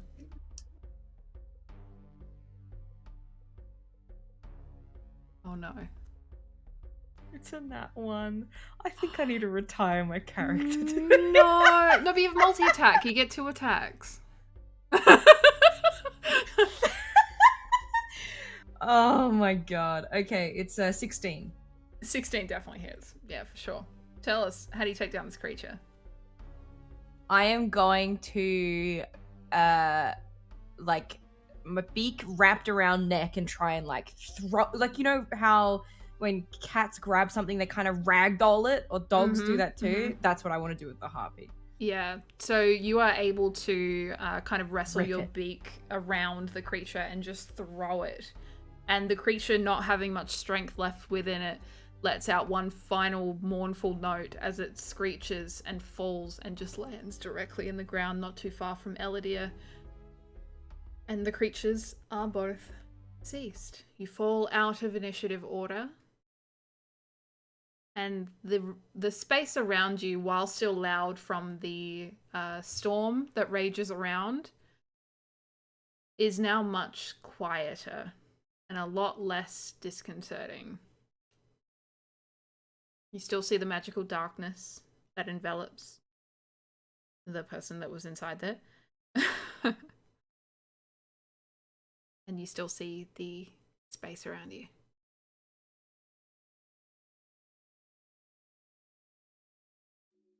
I'll call out for Eludere. Could you drop this, please?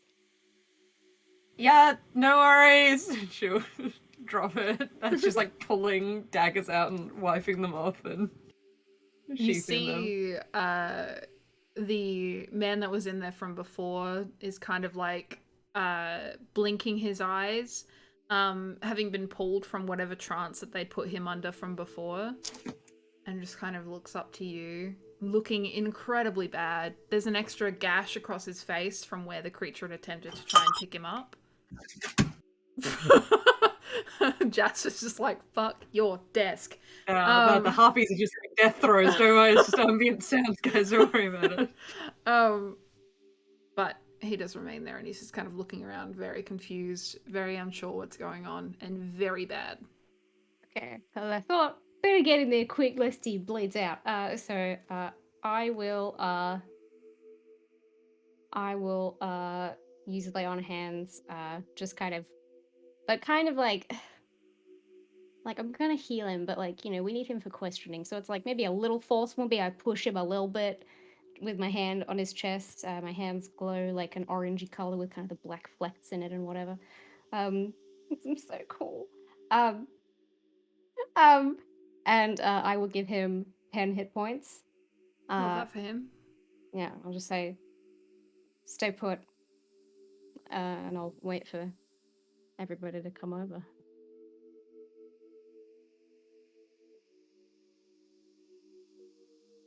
I'm going to grab my dagger out of the harpy that I killed as well. Are they like wearing clothes? Do they have pockets that I can investigate? Harpies unfortunately don't have clothes so much as like just like bits where like they'd have feathers. They wouldn't have pockets essentially. Yeah. Not really. Yeah, I was much wondering to loot. mostly like, are they wearing like a bandolier with pockets for the shit that they've stolen? No. Okay, I would like to take a couple of harpy feathers though. Sure. I feel like they would go well in my weird little museum of weird little shit that I keep collecting. Yeah, they're incredibly long, and incredibly tough. And as you're kind of getting to look at them a little bit more up close, you see just how strong they are too. So an excellent addition to your collection, for sure.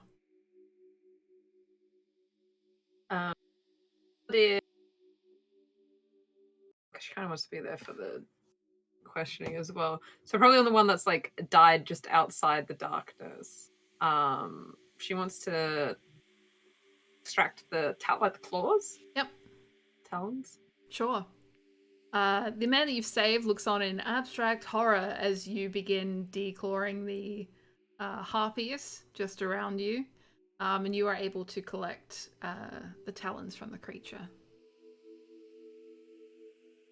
Might take some time, but still very able to do it. I guess I'm gonna fly down next to Terra. Sure. I'm still gonna be in wild shape, because I can be in it for 5 hours, so Why not? just in case we need to skedoot, I'll be in bird form. Oh, yes. Terra, you hear the man before you. Human man, sandy blonde hair. Looks quite young, too. Like, not super young. Like, you know, like 20s. Roughly all of... Well, I was going to say all of your ages. Absolutely not. G's and Terra's ages. And he just looks up at you and he's just... Am I dead? I think I see the light. No, you're alive. I don't think angels look like me, sweetheart. What's your name? They look like G. Oh, I have a terrible idea. Oh god. All right. I shouldn't have given that idea. G's gonna like yeet her way over there because with a passive perception of 20, I'm pretty sure she would have heard that. We're not that far away. You can also fly over there with your boots. Yeah. So Yeah. I'm seeing where this is going. Oh yeah. So he looks up to you and he's just, my name's Dale. Dale dug a hole. Hi, Dale. Who's your group? Jackets. We're not much, I promise. It's just a Just bunch here of to fellas. Well, not just fellas, but the people, fellas, people. Does the bunch of fellas have a name? Yeah, we're called. Maybe you heard of us. The Quick Shades.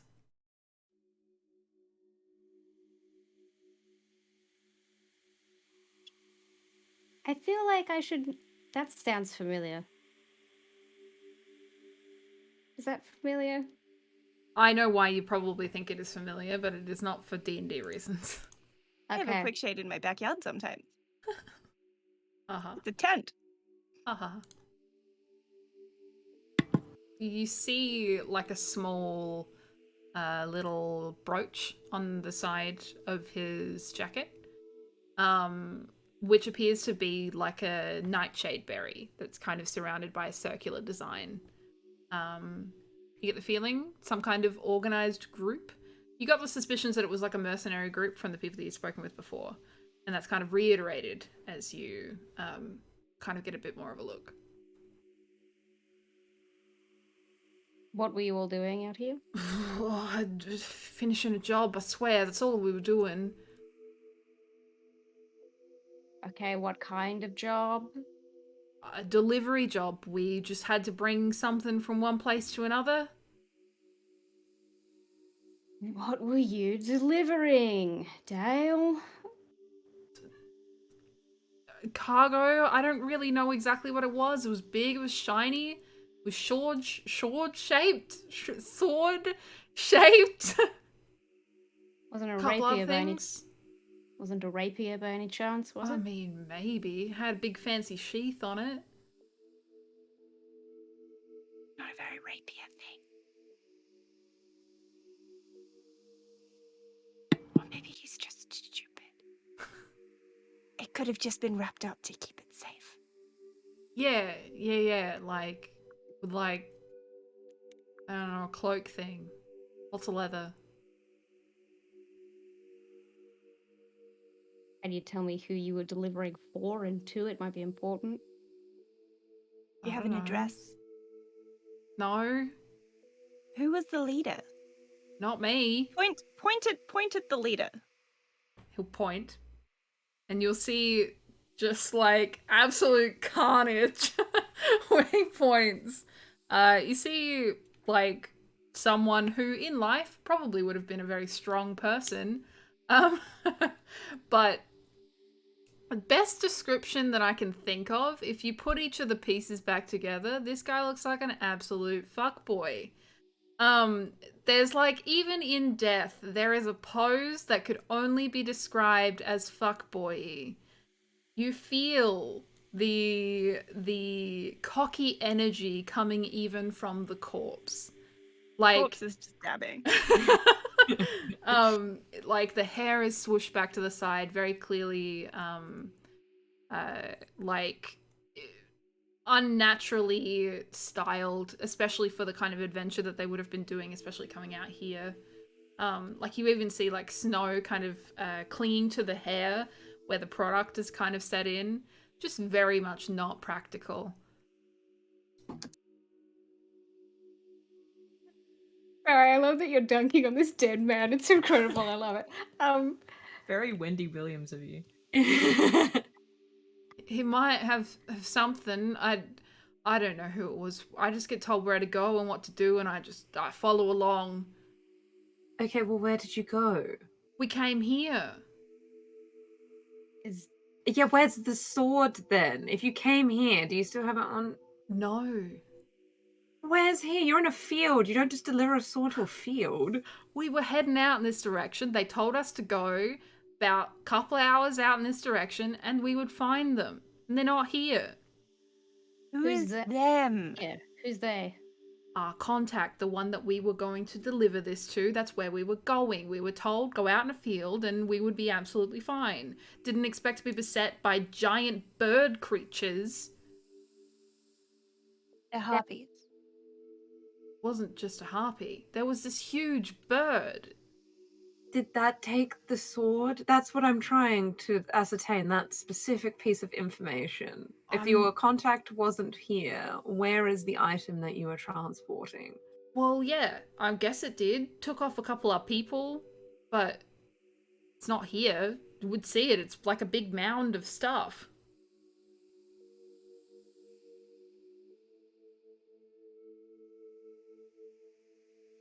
Don't know what a bird needs with a sword, but I don't know.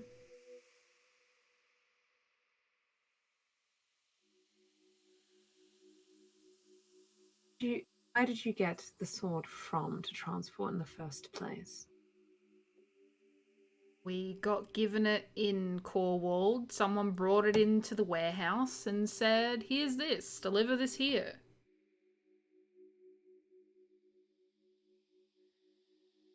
He You was don't big, know who you tall, were supposed to meet. Not a clue. It's above my pay grade. Clear. Just to be sure, I'm going to use my last second level spell slot. I'm going to cast Locate Object again. Sure. See if it's still heading towards Orc Paradise, or I don't know why it's a paradise now. Or yeah, if it's, where's it? You Ping it cast off. Locate Direction? Fuck. Locate Object, and it pings off in a direction off further into the mountains, this time moving at a considerable speed, but heading off more so into the mountains. Sorry, hiccups just suddenly beset me. It was very rude. And the guy just seems to, as you kind of sense that, you see that it heads off into the mountains direction. It's not heading towards the settlement. It's kind of more so heading off like what would be directly ahead of here. So kind of slightly off the path of the settlement, but further into the mountains. And he seems to still be looking at his dead captain. Can Eludere at this point start rifling through old mate dead fuckboy's pockets? Yeah, you sure can. As you rifle through his pockets, roll me an investigation check. I'm going to give you bardic inspiration on that because I would very much like to know what's in his pockets, but I don't want to touch him. Okay, it's D8? Yeah. Okay, so it's 15 plus 17 total. Okay, sure. It is enough to know that you pull out a small rolled scroll from inside his pockets. A few other things like a few small little coins and another spare badge for some reason. And a small like tub of his weird hair cream. And as you look through, you see the small note, and as you unfurl it and you go to read it, it is written in Elvish, which should be fine for you. But as you go to read it, essentially it lays out, you're instructed to bring these items out past the Frostlace Mountains, just to the side of, I just forgot the name of something, sorry, just to the side of the city of Eboras. And as you reach this part in the city, ask no questions, simply hand it over to our contact out there. You will recognize them from their red symbol on their cloak. It is not signed, it is not dated, but there is a symbol that appears at the top of the paper. Looks to be like something that was printed specifically on the scroll, like it's kind of like someone's personal stationery.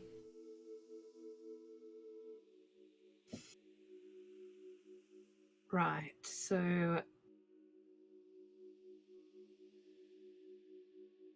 you have no idea who this person is. Does this mean anything to you, this station? Is this your group that utilizes this? he'll shake his head and point to the symbol. It appears completely different to the symbol that he has on his cloak. It's not something I was familiar with. Not something I've ever seen before. Dude was a shady fella, too. Do you remember what he looked like at all? He was tall. An elf. Dark hair. Sun elf, probably. Based on the golden hues of the eyes. Fancy. Good posture. This is going to sound like a stupid question. Because, well, does this remind me of Daedrak? Kinda? Could. It could, okay. Did he have a set of somehow ridiculous abs, if you saw those at all? I'm trying to narrow down, of the many elves in the realms, who it could be. Look, don't know that I stare that much at elves, but maybe. Who knows? Yeah. I don't know. Eludere, what do you do with the paper? She'll hand it. She'll just let anyone else read Elvish. Like, yeah, so she'll hand it to Terra as well and see if any of that means anything to her, so just in case.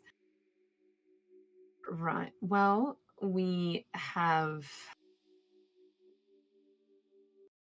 If it was taken by a large bird, apparently, according to this gentleman who's incredibly articulate at describing most elves, then it might hopefully stay in a location for a while. It might be taking it back to its lair. It's not unusual. I don't know about whatever this is, but a lot of bird species like shiny things. If it was picking up a trinket to line its nest with, that might not be something that we need to act on immediately. But we could potentially try and intercept this contact. I did cast Locate Object again, and yeah, it's heading off further into the mountains at speed, so it's not that way anymore. Well, if it's moving quickly, that does line up with it flying. I don't think anything really would traverse this landscape quickly by foot.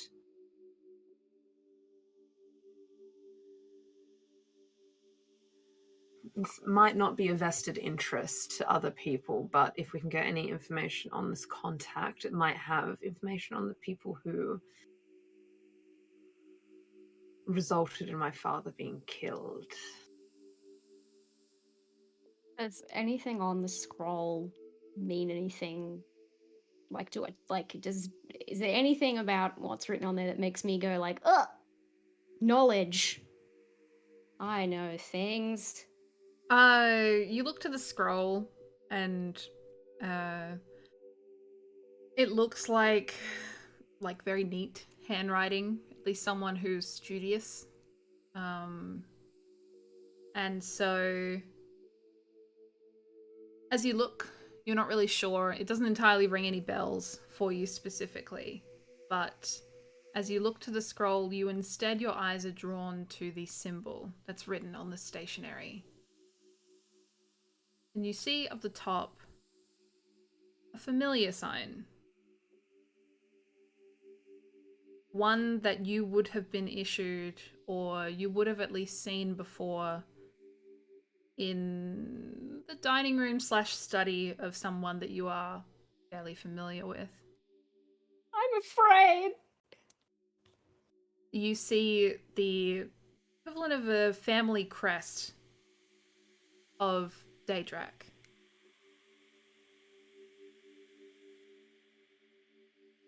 Daedrak Velociran from Mineas.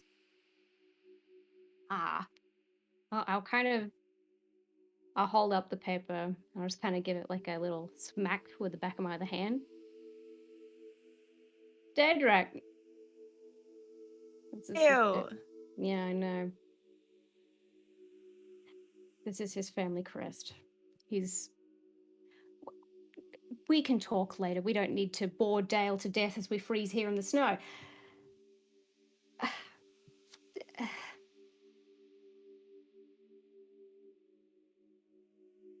I'm trying to figure out.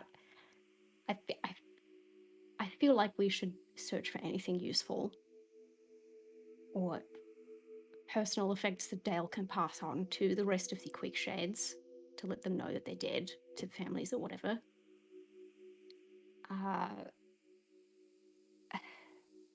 Dale, I think you don't want to freeze to death, right? I would certainly prefer not to. Didn't think so. Good lad. I think you need to come with us to. It's the name of the episode, and I've forgotten what it is. Town. The name of it. Eboras. That one. That's the one. It's like 3 hours that way. You're gonna freeze. So I think you need to come with us. You're not like under arrest or anything. It's just so you don't die. Unless you'd prefer to die in the snow, which I didn't think you did, so. I would prefer not to.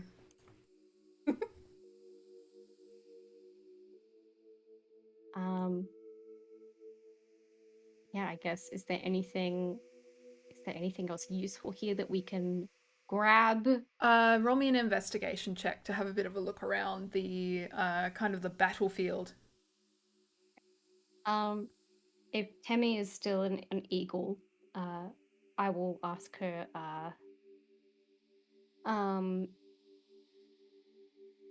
Temi, while you're an owl, would you mind having an aerial view if there's anything that I don't see? I don't see things very well, thank you. Okay. Investigation! It's not terrible, it's a 12.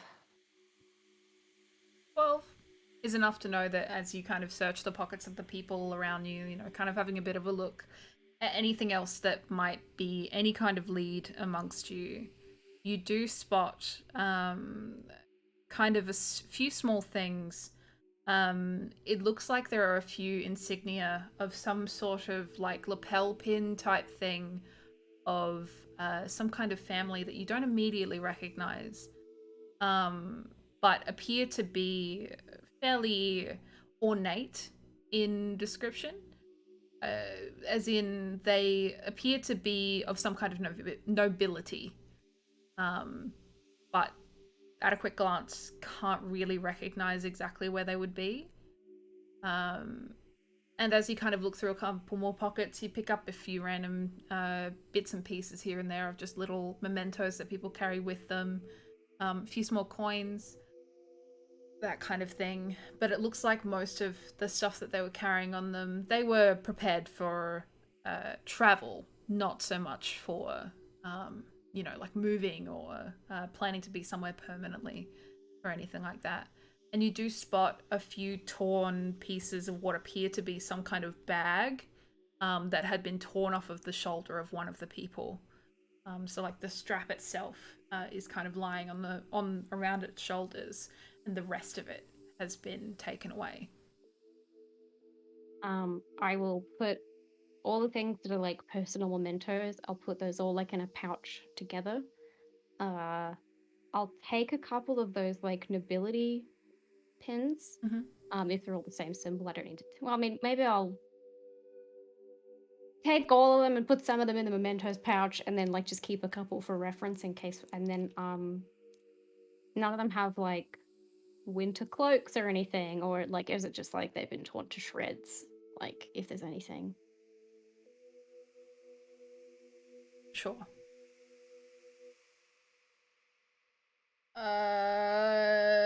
I think for the most part, that seems to be it. Or what you can find that seems to be important. Everything else just kind of seems to be like personal effects. That kind of. Well, yeah. Then I guess I'm Gucci. Yeah, sure. Is there anything else that anyone would like to do? I would like to know more about the big bird that he saw. Did he see the bird? He definitely saw the bird. It came and he saw the bird. Yes, he will tell you that he did see a bird come in. Had the same feathers as the creatures that attacked from before, but instead it was huge. Wait. I'm going to ask him very nicely, is if I do something, would he happily fail some? Like, just let me into his brain, pretty please. I just want to see the bird. Only a persuasion check. Okay. If someone turns to you and they're like, just gonna do something to your brain real quick. Don't That mind me. is an 11, but plus 14, so 25. Okay. Okay. Won't hurt. I just need more information on the bird. I'm going to cast Detect Thoughts. Sure. And as I you would like to do like the deep brain instead of Okay. just like the surface thoughts. So he is opting for you to allow him to. Wait, sorry. He's opting for you to be allowed to dig further, and you see an image in your mind of this large. In fact, I even think considered giant. Give me a moment. I will double check for you. But. Hello, please open. Thank you. Actually, I take it back. Gargantuan creature appears with wings that span much larger than pretty much most things that you have seen at all. It almost blocks out the entire sky as it rains down on the people that he was with and tears people around them to shreds. But you can see in its feathers that are the same feathers as those of the harpies that were around you. You see they are the same color. And you actually look to its face and you see that behind the beak are very human eyes, human features, human cheeks, but just with an extended long beak in front of it. And these large talons for feet and a tail that extends out far beyond what it should behind it. The creature looks fearsome, but very, very big and very, very scary. This isn't going to be the best depiction because I can only make a very small little prestidigitated image. I'm going to make a very small version of this very large bird to show everybody. And I'm just gonna, like, as I've made it, ask him, like, is there anything that needs to be changed to make it more accurate? Like, is this what you saw, but big? He will like motion to change a couple of things, like maybe make it a little bit more human in some areas and whatever. You have like that kind of dinosaur scale too, where it's like you got a little person there, and then you got like the big bird, just to kind of get an idea of scale. But basically, it just implies it should be scarier. It's only the size of my palm, but I'm going to show everybody else and say this. But that tiny little dot there, that's not a mistake. That's a person.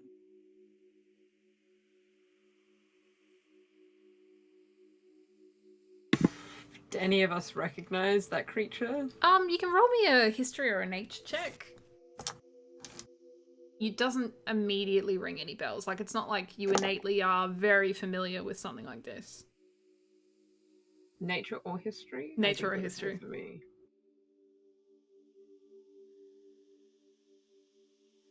They are both +1. Natural 20, but 21.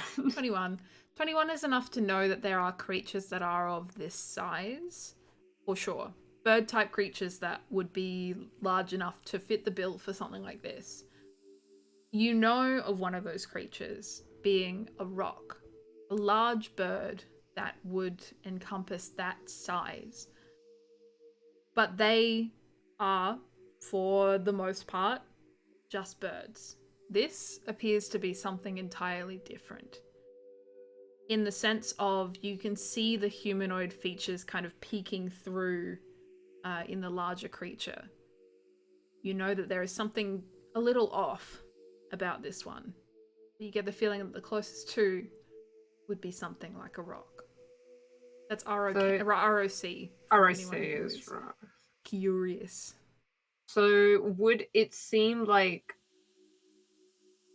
it's unnaturally like this? Like this something could Absolutely have done unnatural. this? Yeah, like it's not like just like, oh, like could just be something I haven't seen. It's just like, damn, someone needs to put the chemistry set down because that shit is just like not alright. Like it's not like, wow, that one's sure been eating some meat. Like that's created.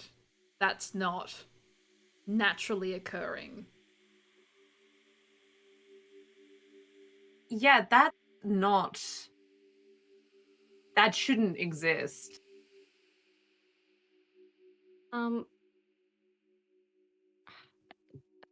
If I mean, like Eludere says that, does it in any way look like it was kind of fused together, shall we say, like the people spiders, spider people that G Friend and Terra would have seen in Arane? Yes, it does. Ah. You passed the Kotobel Pass that had the faces of people on their huge camel-like bodies with their big long necks and their sad, sorrowful tones. The spiders that were fused with other parts of other creatures, that kind of thing. Very much the same vibe.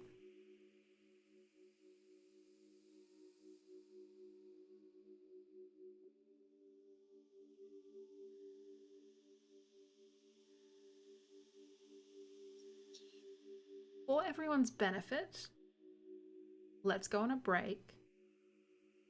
We can discuss, we can get drinks, we can rest, we can relax, and we can return to the plan at hand for how we would like to proceed. Sound good? Okay. All right. Appreciate everyone's faces who's come in, especially those who came in with the raid. I appreciate you. We will be back very soon to continue this. Do we have a question for break? If you could put a human face on any animal, what would you choose? It's great. All right. So let us continue. We will be back soon. Don't go anywhere.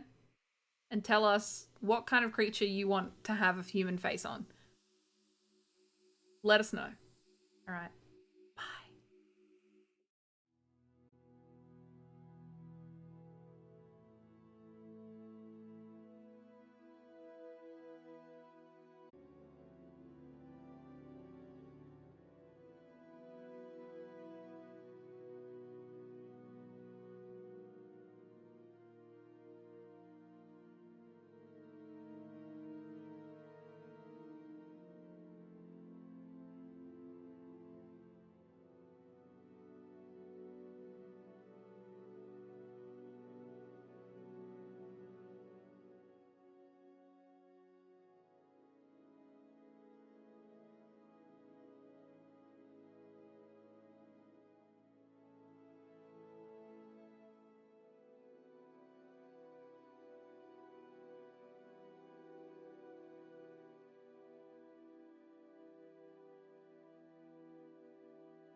Blam blam, welcome back to the remainder of episode 15. Hopefully, sorry, my apparently the stream I have up on the other screen is very delayed. So I was like, did it actually change? Am I really confused right now? Incredibly confused, always. So we have just observed the kind of crime scene that was the murder of up to a dozen people around. They appear to be quick shades, mercenaries of some description, And you do have Dale, who is currently still alive, though was significantly injured, who is still talking but doesn't know a fucking lot. And you've seen in his mind the vision of a large creature not unlike a rock, a gargantuan bird with a human face. And also you obviously killed off a few harpies, which was also a thing too, that had their beautiful warring song from the sides. You still see the shadow of the building before you, that kind of leans off in the distance and stands tall as the storm is slowly subsiding, and you all are reminded after that brief bout of adrenaline that you are incredibly fucking cold. What is the move, gang? Well, I suppose we should make our way to the city. Let's go, lesbians. Let's go. I'm still in eagle form, so did we want to travel that way? I don't know how I'm going to be able to. Oh, are you communicate giant to you. eagle? I figured you were Yeah. small eagle. No, I'm. Like Whenever a I say little eagle, it's always giant Okay, eagle okay. because I don't have a sheet for regular eagle. Fair enough, fair enough. I can take. Can I take everyone? I don't know what your load capacity is as an I eagle. don't have a. Do you want strength and we can josh it based on strength? It's 6 people, which seems like too many people. Technically, Addy could, but I don't want to use one of his wild shapes while he's not here. He can sleep when he's in the town. It's just a short rest and then we regain all of our wild shape. Okay, that's not so bad then. Then we will say that Addy uses a wild shape but does not actually expend one, just in case. Just because that's unfair if he's not here. But we can do that if we'd like.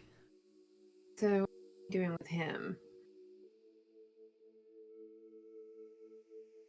Well, he's not keen on dying, so I figured bring him to Eboras. Eboras. Words. I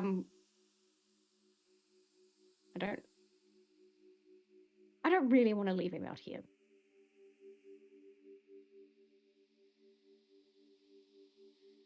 Works for me.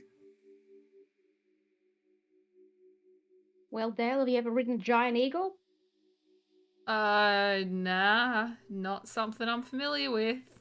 Well, It's as okay, a first they can just carry him in the claws. He'll be fine.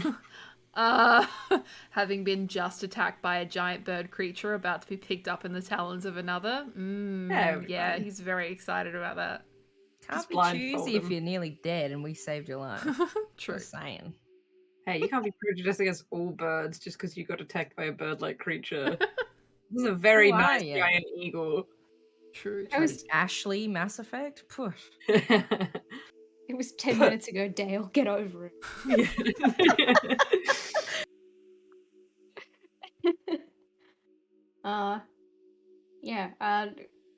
Don't you'll be fine. You'll be fine. Bruce Moose, I said hop in, so All right. So we heading off atop bird off to our next location. Then, without too many more issues, you manage to pick each other up and fly off in the direction of the new city. The storm is still obviously continuing, but definitely is on the end of finishing. And as you fly off, it's maybe 10 minutes or so before you see the city freshly in front of you. The storm having successfully abated to the most part at this point, and you're able to spot the city built into the sides of the mountains. It extends from the plains below and launches itself quite high into the mountains that to the back. It appears to be like core walled built into them. There are places amongst it where it's kind of built a few caves around the backs and all that kind of thing.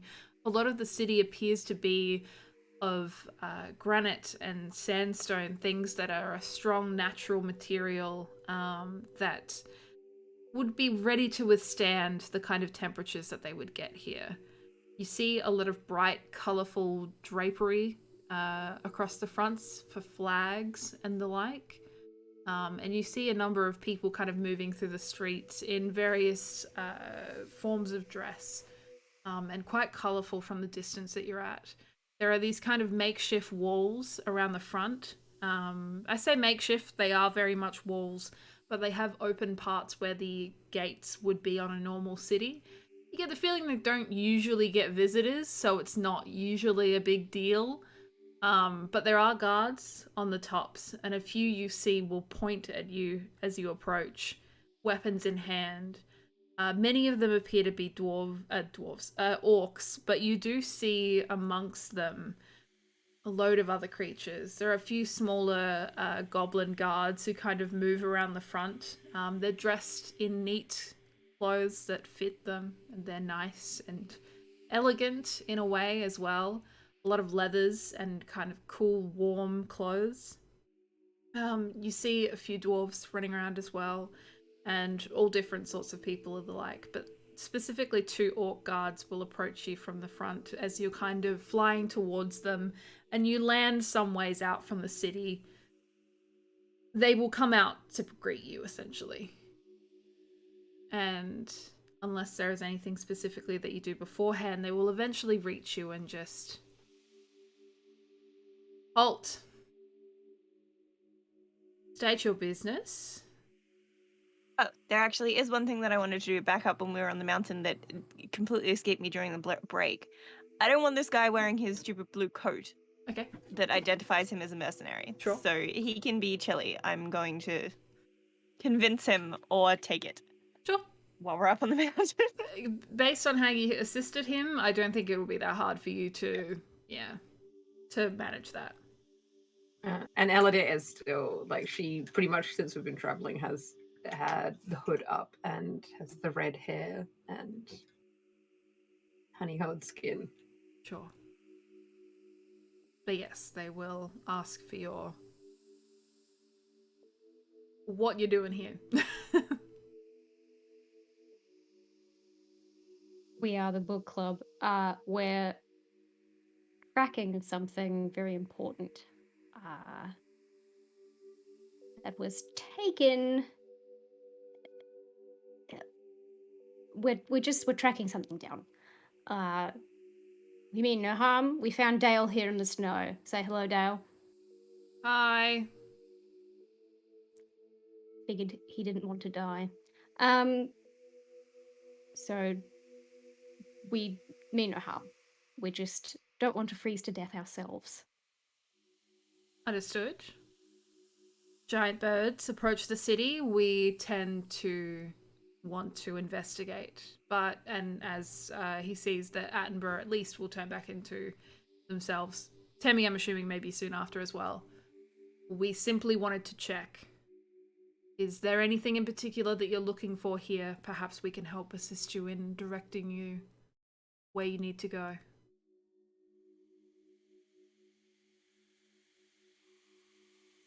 We do know someone, I think, that lives here. Is Bulla in town at the moment? We can Good time to sneeze, Lily. We can certainly take you to see her if you wish. I can't guarantee an audience, but she is in the city. An audience? Yeah, wait, what? Bulla is one of our counselors. At least I assume that's who you are. She just told us to visit if we were ever in this side of the continent. You get this kind of knowing look from them both. Like, these guys don't look like your run-of-the-mill guards. Like, they are... they're dressed to the nines. They have, like, very ornate kind of armor upon themselves. And you see that they kind of have a lot more emblazoning on their cloaks and things that kind of signifies them as kind of more senior members of the guard, from what you can see from this distance especially. share a knowing glance to each other, and they look back to you and just... She does have a way to make things a little more casual. Though I am sure if you have made friends with her, she will be grateful to see you.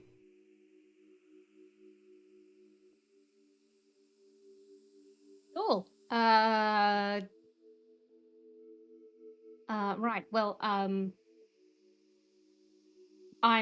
Terra. I'll hold out my hand for a handshake. Or both. There's two of them. Same time. Just, Hi, how are you?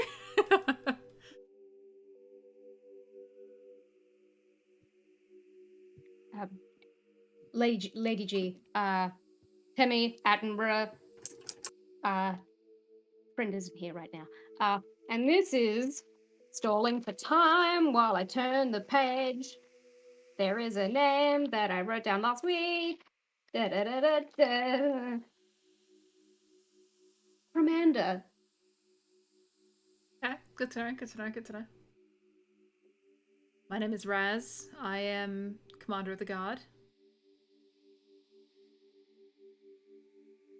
And my colleague beside me, Belle. We would be more than happy to assist you to escort you to our counselor, should you wish.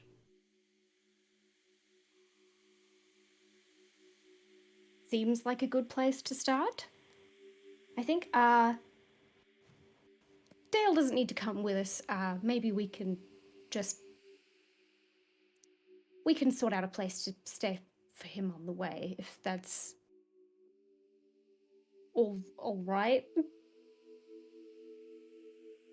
Like, I'm not saying that they have to pay for it. I'm just I don't want to be like, I don't want to be misreading the room if they're like, this is kind of serious and we don't get visitors and maybe you should come with us. And I'm just like, do you mind if we just, drop by the nail salon on the way? Like, I'm not trying to be flippant. They look like they're being pretty casual. And kind of the way that they're approaching you is kind of almost like they're expecting you. Not you specifically. The name, the book club, didn't ring any bells necessarily. But it does look like it's not strange that you've appeared. But they will nod to you at least, and just, we can certainly ensure that we find a place for him to stay on the way. I'm sure that there are plenty of taverns or inns along the way that we can ensure that he is well taken care of. It's most important, of course, that we look after you all.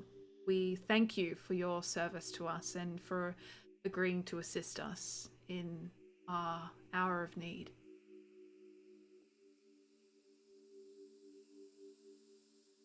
What? are we talking about the hobbies? No, I assume if you've spoken with Bulla, you're here to assist us, right? And she did say that there had been trouble, but I didn't realize that was still... We've seen her since we met the first time, and maybe I'm remembering incorrectly, I had the impression everything was mostly dealt with. If there is trouble, we can help, but I'm sorry. Very much assure you that the trouble we are facing is very much still present. We've been keeping it at bay at best, but very much still here. Does it happen to be gargantuan in size with a very unnerving face?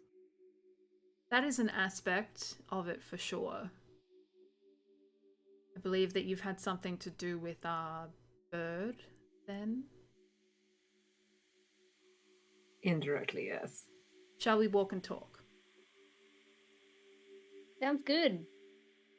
I'm gonna give Dale, like, an encouraging kind... He's probably just like, what is happening? What equal? What? Just like, come on, Dale.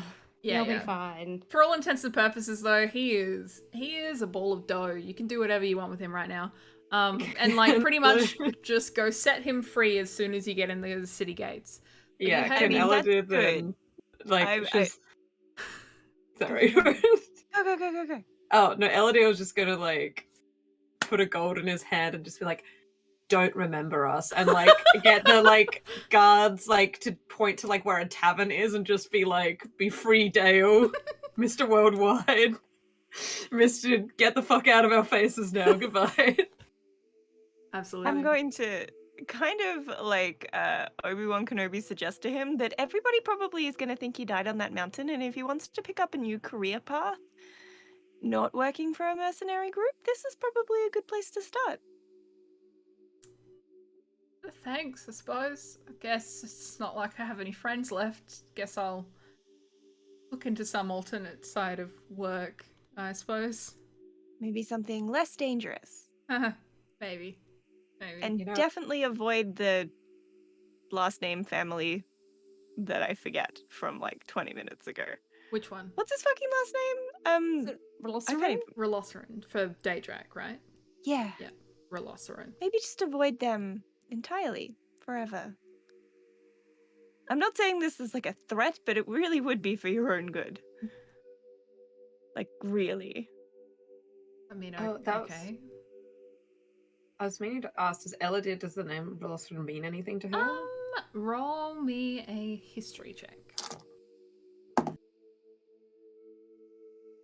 16? 16 is enough to know. You spent a little bit of time in the realms, and also a couple of years, of course. You remember the name Relosserin from specifically one of the names of one of the Senate members in Menaeus, the elven city within the realms.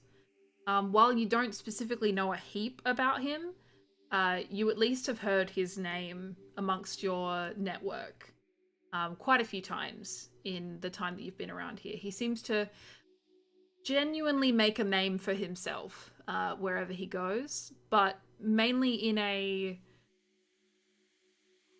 how do I put it? Like, in a publicly good but bad vibes way.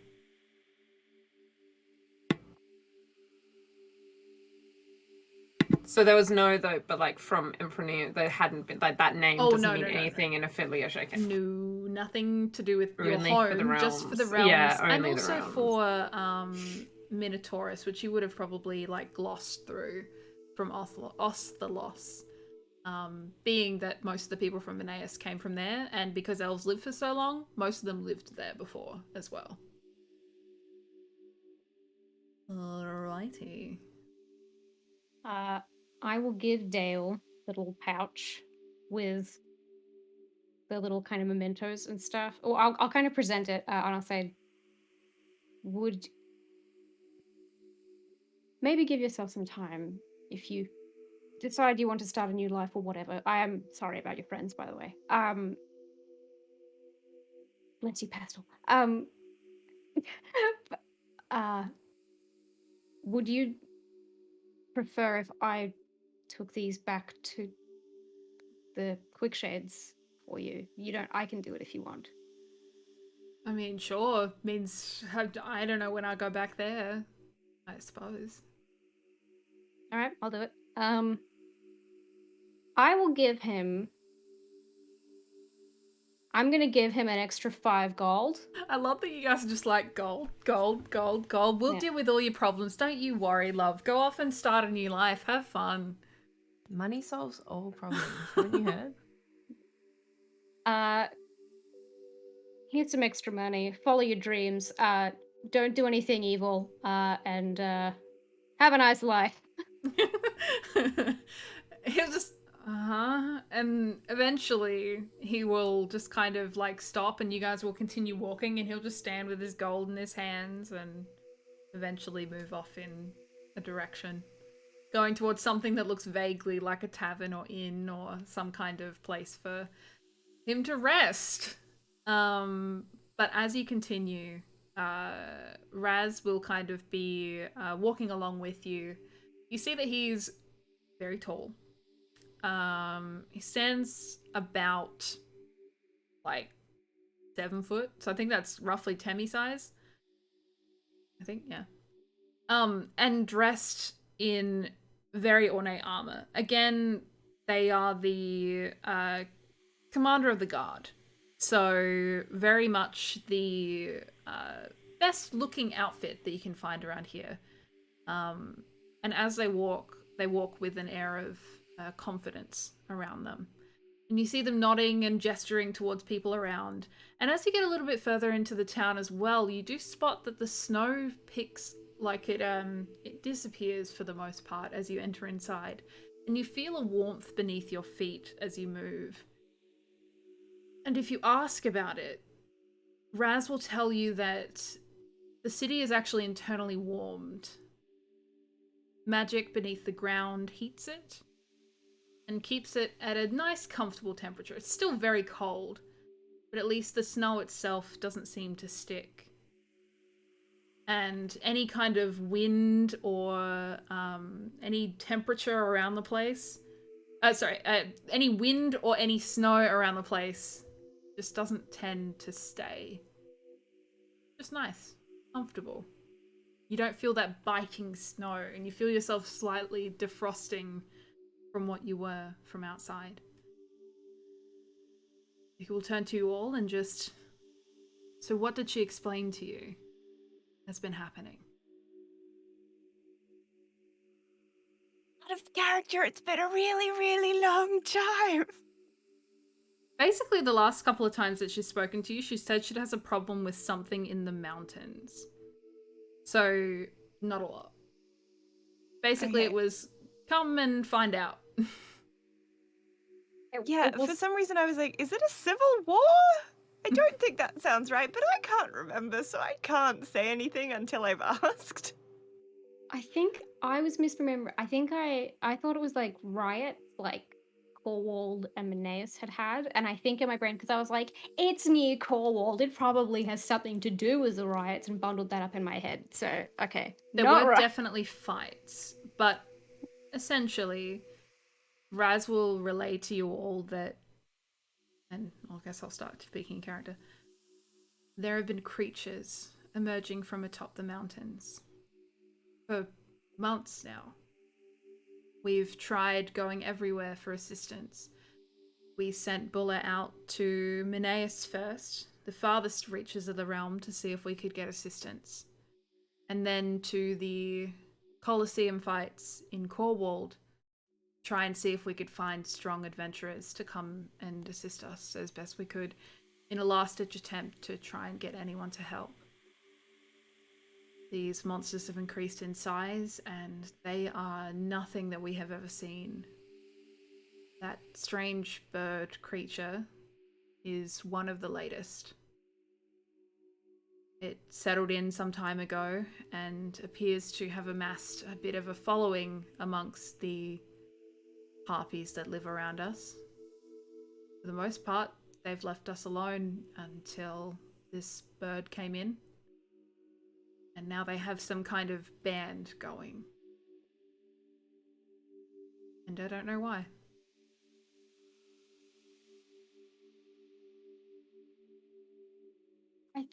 I think we can give you some more details, but I think this is a conversation that probably needs to take place privately. But I have some ideas as to why. Understood. Well, let us walk to the council chambers. I'm sure that you are looking for some rest. Let's get these conversations done and we can start planning. Then you can all get some rest. I'm sure that you're all exhausted. And you continue. And eventually you make your way up, heading upwards and upwards into the buildings around the mountains until eventually you reach a large spire that appears to be the council buildings. And as you head inside, you note the mosaic and portraits that line the walls. Almost obtusely, they're everywhere. In any kind of gap in the walls, in between columns and such, there are pictures depicting great battles or celebrations and things like that, just amongst it all. Eventually you make your way through a large foyer, up a few more stairs, until eventually you land before a large door that is currently closed. And from behind it you hear a lot of yelling. until finally you hear a woman's voice say, "I'm done with your squabbling.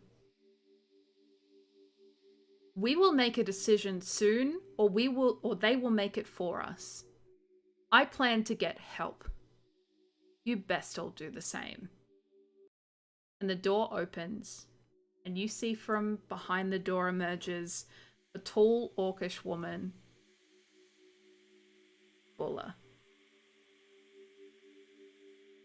And she approaches you all and looks up to you, or looks to you. Shouldn't say look up. I think probably Temi is the only one that she might look up to, but she will look to you all and smiles softly for a moment. "I remember you. Welcome to Eboras." And with that smile and with that greeting, we will end the session there for tonight. Okay, let's begin from the top. How we all doing? How we going? I hope we're doing well. I apparently don't want to be famous. Jesus. Alright, so I'm BurrowsRed, I'm the Dungeon Master for tonight. We have some wonderful players with us tonight as well. Starting off with Terra, played by Friendoboi. Hi, I am Terra, played by Friendoboi. Terra is my beloved. I mean, I don't know why I'm telling you because you've just seen the episode, but I'll tell you again. She's a half-elf paladin of vengeance. Woohoo! Thanks for hanging out. Appreciate you spending your time with us. I don't do a lot on the internet except tweet once every 6 months and then go back into my den. But the World Anvil, which if you type !world into chat, maybe more than once, just for fun. There's a World Anvil that Burrows mostly has contributed to, but I have been working on stuff for it. Look, I've been busy. Okay, it's December. No judgment. Burrows said so. And yeah, that's it. Hooray! Orcs! It's heaven! We've died and gone to Orc heaven. Now, Dale almost died and went to Orc Heaven, and he should stay here forever. Find himself a husband and or wife. Hello, I am Maleficent, and I do stuff on the internet all over the place. I am a streamer and a cosplayer, and generally a bit of an idiot. That is my brand. I play G. I love her very much. Alright, next up would be normally Attenborough, who is played by CarubiChips, and also Friend, who is played by CatRoulette. They're unfortunately not with us tonight, but we will have a final session with them next week. Next up we have Temi, played by PastelSparkles. I'm just going to finish the sentence, so it's the wrong way around, but it's fine. Say? Oh. I said Temi played by PastelSparkles. That's wrong. Temi played by... That's correct. What do you... No, it's not. Wait, yes it is. Yes, it is. I'm like, don't gaslight me. Who are you? A man? Anyway, I'm dead. Sorry. It's okay. I'm being a bitch now. Hi, I'm PastelSparkles and I'm a bitch. I stream 3 days a week. Normally, I'm also moving state next week, so a little stressy, but mostly excited. I'll see all the chums in the eastern states soon. Yeah. Temi is a Circle of the Moon druid. She's very tall, and I already anticipate her falling in love with Bulla. Wow, there's no one else in her life. She can love anyone. But yeah. Mwah. That's the end. And I'm Alishiera. I played Eludere, who just really wants her sword back, hey, and this is like way more than she thought was gonna happen. There's this big ass bird bitch with a human face that they have to deal with now. But sexy orcs, so I mean it's a win-win really. I do stream and will again at some point. But I have opened an Etsy store, and I will be doing. I want to say daily, but it'll probably be every other day over the next week to 2 weeks. I'll be releasing new stuff on the store every day to 2 days because of who I am as a person. I'm not going to commit to every day. But yes, that's me. That's what I got going on. Hell yeah. And I'm BurrowsRed. I exist on the internet. Please just look at my stuff. Isn't it neat? Wouldn't you think my Etsy shop's complete? Anyway, sorry. You know what collection I have that's complete? All of my Kickstarter pins from BurrowsRed's Kickstarter. Yeah. I will be sending those out this week, so please bear with me. I have a lot to pack. I live in the same house and I don't bloody have Well, embarrassed Wait, stuff. really? I was getting you all the backing cards and the thank you cards and stuff. I needed Mel to tell me whether or not they were shit. I needed the Mel seal of approval first. Okay, that's Because fair. You better deliver me a backing card at some point in time. I'll I got deliver them you in backing baggies. cards and little Wow. thank yous and Wow. all that kind of thing. I'm just gonna stop. These are things Burrows has made. I'm gonna keep cycling Yeah. through them until we raid. So just Yeah, good. Good, we're going now. gotta be quick. But also, we are going to go see someone who is doing, I'm guessing, at a glance, Lost Mines of Phandelver? Yes, it is literally at the top of the screen. I just can't read. I'm just a dickhead. Alright, so let's go say hey. If you were here with us tonight, please join the Discord, and just don't look at Friendo. Eva? Join the Discord. We have all of our episodes on the YouTube now, so go check those out if you need to catch up on anything. Keep your eyes peeled for some cool content over the next couple of weeks, but also note that next week is our last session for 2021. So I expect you all to be on with bells and whistles, to be here with bells and whistles on. I don't fucking know. I don't know our ability to speak anymore. I did that one good maths thing and my brain went downhill from there. And yeah, I expect you to all be here. So let's go say hey to these people.